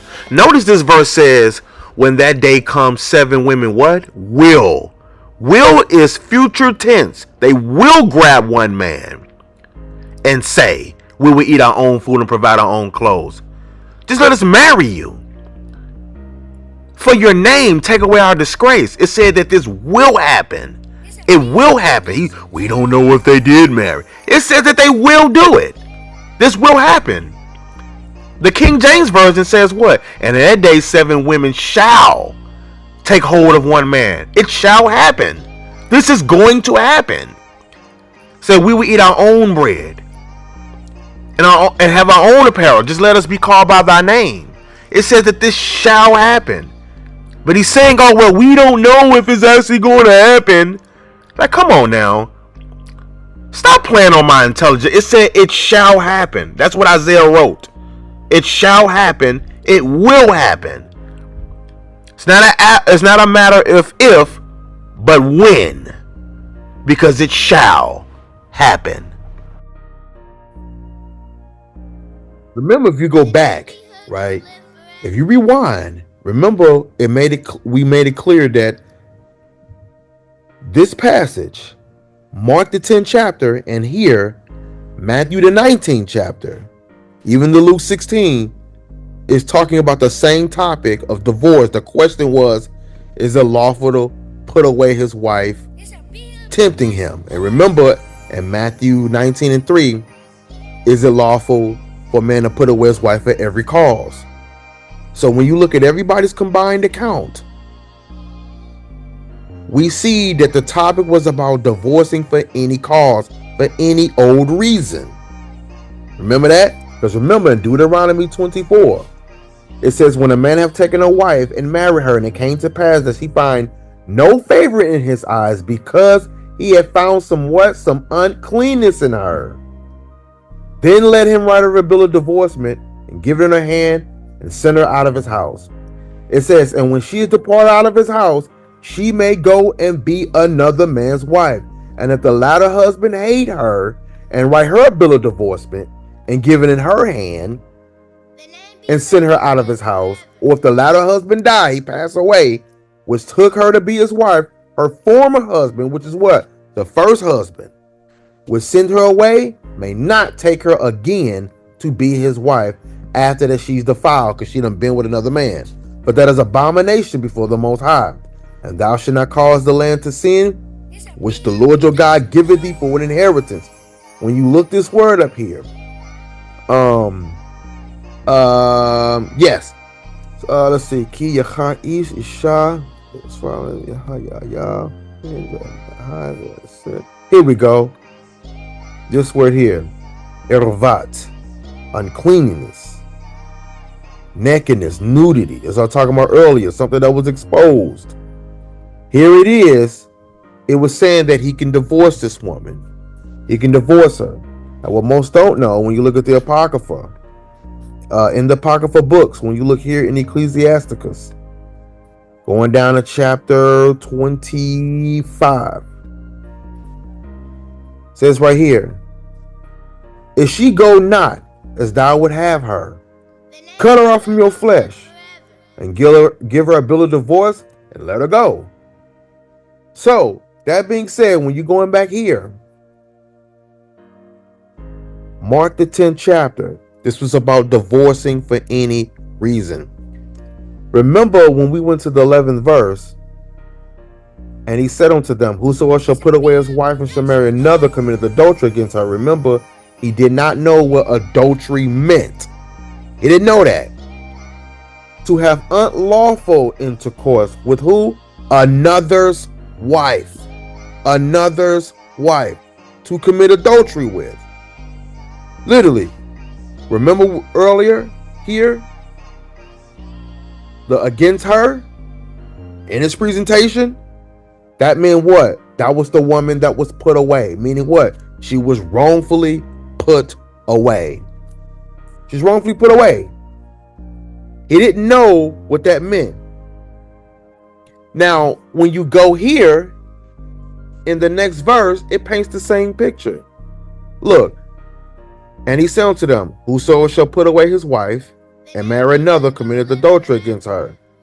And if a woman shall put away her husband, and what? Be married to another, she committeth adultery. So you have here, and marry another, and with a woman, and be married to another. Now remember, his argument was, well, in the Old Testament, that was allowable, but in the New Testament, it's not.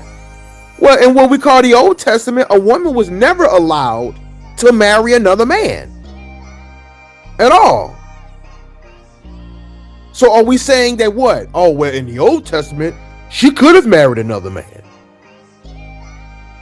But in the New Testament, the married another is talking about polygyny.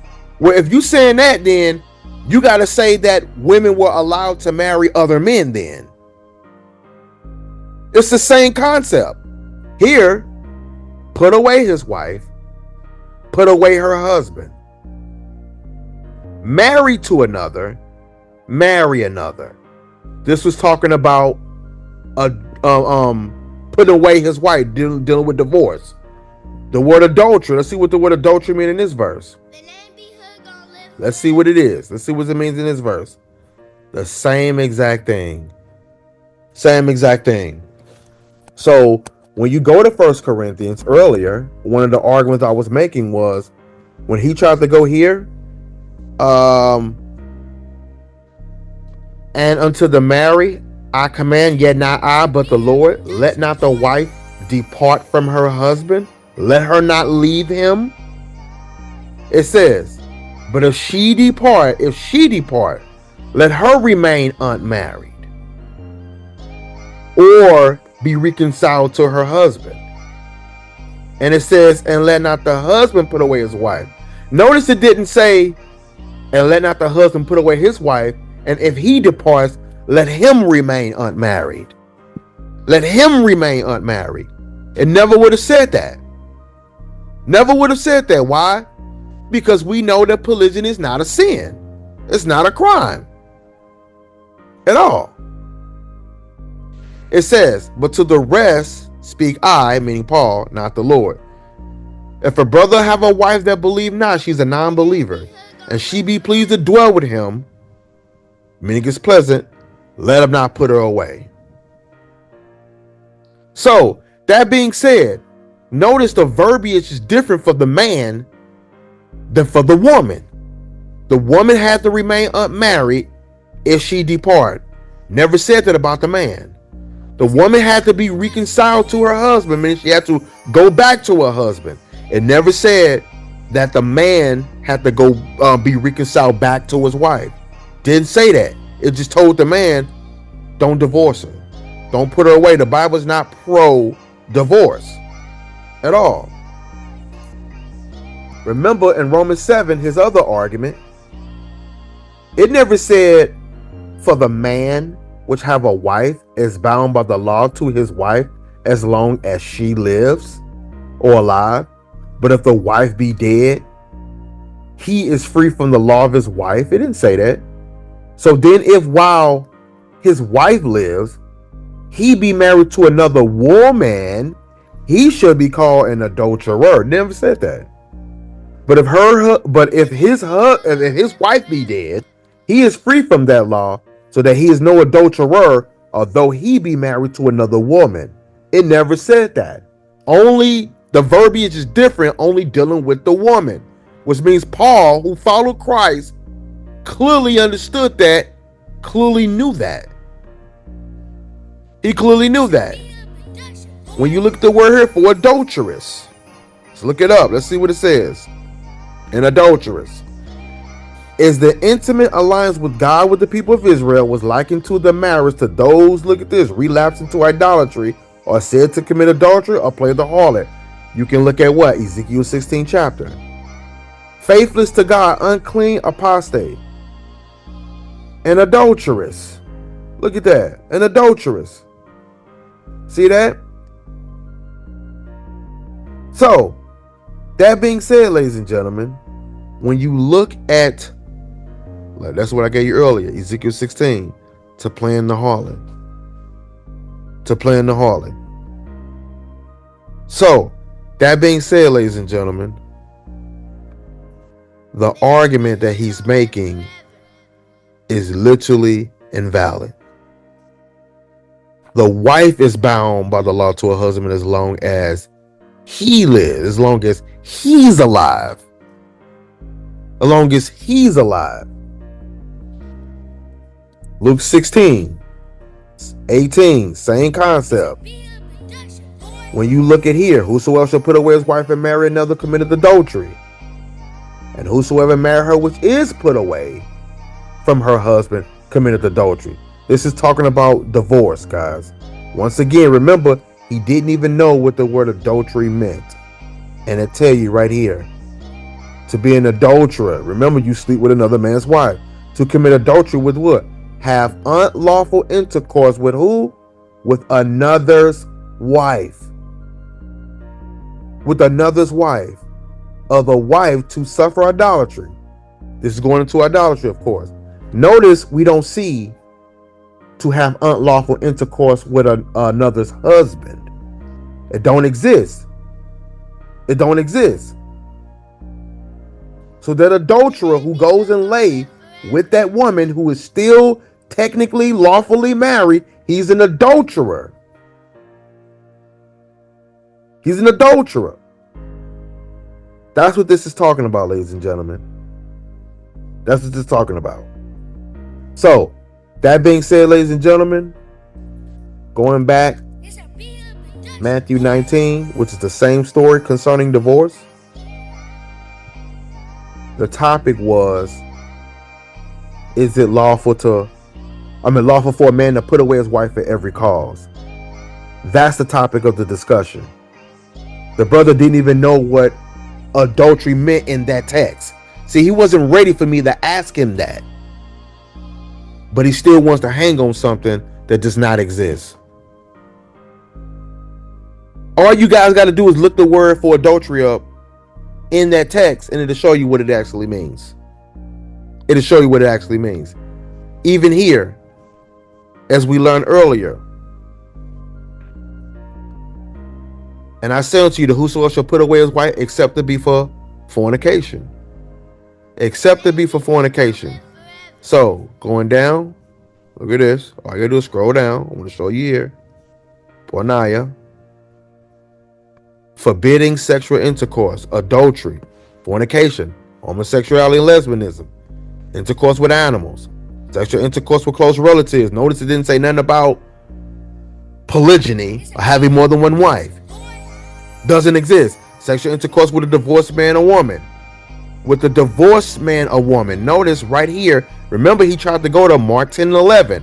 It didn't say sexual intercourse with a divorced man or woman or another wife. It just says what? Sexual intercourse with what? A divorced man or a divorced woman. And it gives the same scripture that he tried to use right here. Remember, and marry another. Notice it says nothing about polygyny. A man having a second wife. A man having another wife. It used the very scripture that he used. In a metaphorical sense, idolatry, in other words. Harlotry, we know what that is. Prostitution, adultery, incest. In the figurative speech, idolatry. Incest, Leviticus 18, Leviticus 20. Adultery, having sex with another man's wife. Harlotry, prostitution. Yo, look at this. To prostitute one's body lust or higher. To give one's unlawful sexual intercourse. Where can we find that? Basically Leviticus 18, Leviticus 20, Leviticus 19, 29. To commit fornication. In the metaphorical sense, idolatry. See that? Idolatry. To indulge in unlawful lust. Because there's lust that's lawful. And there's some that's unlawful. Either by sex or in the figurative speech, idolatry. To commit fornication. Nowhere do we see having a second wife. That does not exist. No different from when you look at 1 Corinthians 7. Nevertheless, to avoid fornication, when you look that word fornication up here, what does that mean? Same thing we just went over earlier. Nothing about polygyny at all. To avoid fornication, let every man have his own wife, let everyone have his own husband. Remember dealing back with 1 Corinthians. I don't have to go too much time on that because I got a video on YouTube about this already. It's reported commonly there is fornication among you. And such fornication, I mean this type of fornication that he's speaking about, is not so much as named among the Gentiles that one shall have not his mother, but his father's wife. Not his mama though, but his father's wife. That lets me know that that man had another woman, because it said his father's wife, not his mother, but that would be his mother-in-law. His father's wife. Look the word for fornication up. Strong's G 4202. Parnaya. Parnaya. You look that word up. Same exact thing that we just got done speaking about. Nothing about polygyny at all.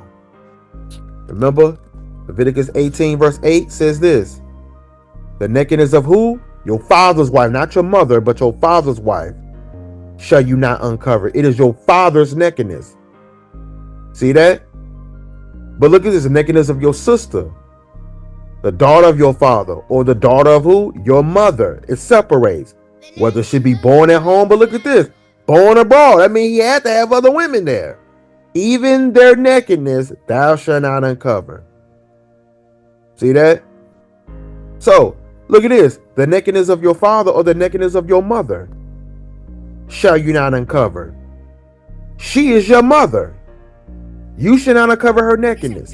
So it says she is your mother. But right here in verse 8, he says your father's wife. Not your mother, but your father's wife. That's another woman. That's another woman. That's incest. That's a form of incest. Remember it said here, none of you shall approach any that is near kin to him. That's your don't do incest. To uncover their nakedness, I am the Lord. So right here, don't uncover the nakedness of your mother. But in verse 8, he says, and also your father's wife. That means he had to have another woman. Which we see here, it is reported commonly there's fornication among you, and such fornication is not so much named among the Gentiles, that one should have his father's wife, not his mother, but his father's wife. His father's wife, not the man's mother. They were wife swapping in Corinth. And that's why you see what you see in 1 Corinthians 7 and 2. Those who watch my video would definitely know this though. He was speaking about what was written and reported to him, meaning by letters. So that's the long story short, ladies and gentlemen. This was about his father's wife. They were wife swapping. That's the long story short.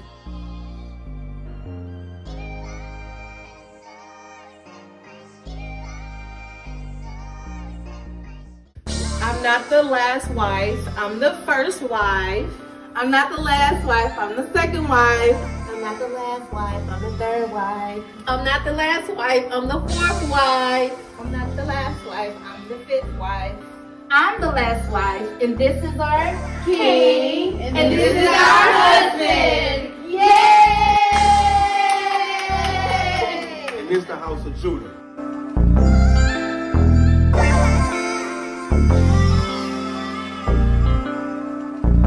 My wives have been amazing. Religion is how we're living.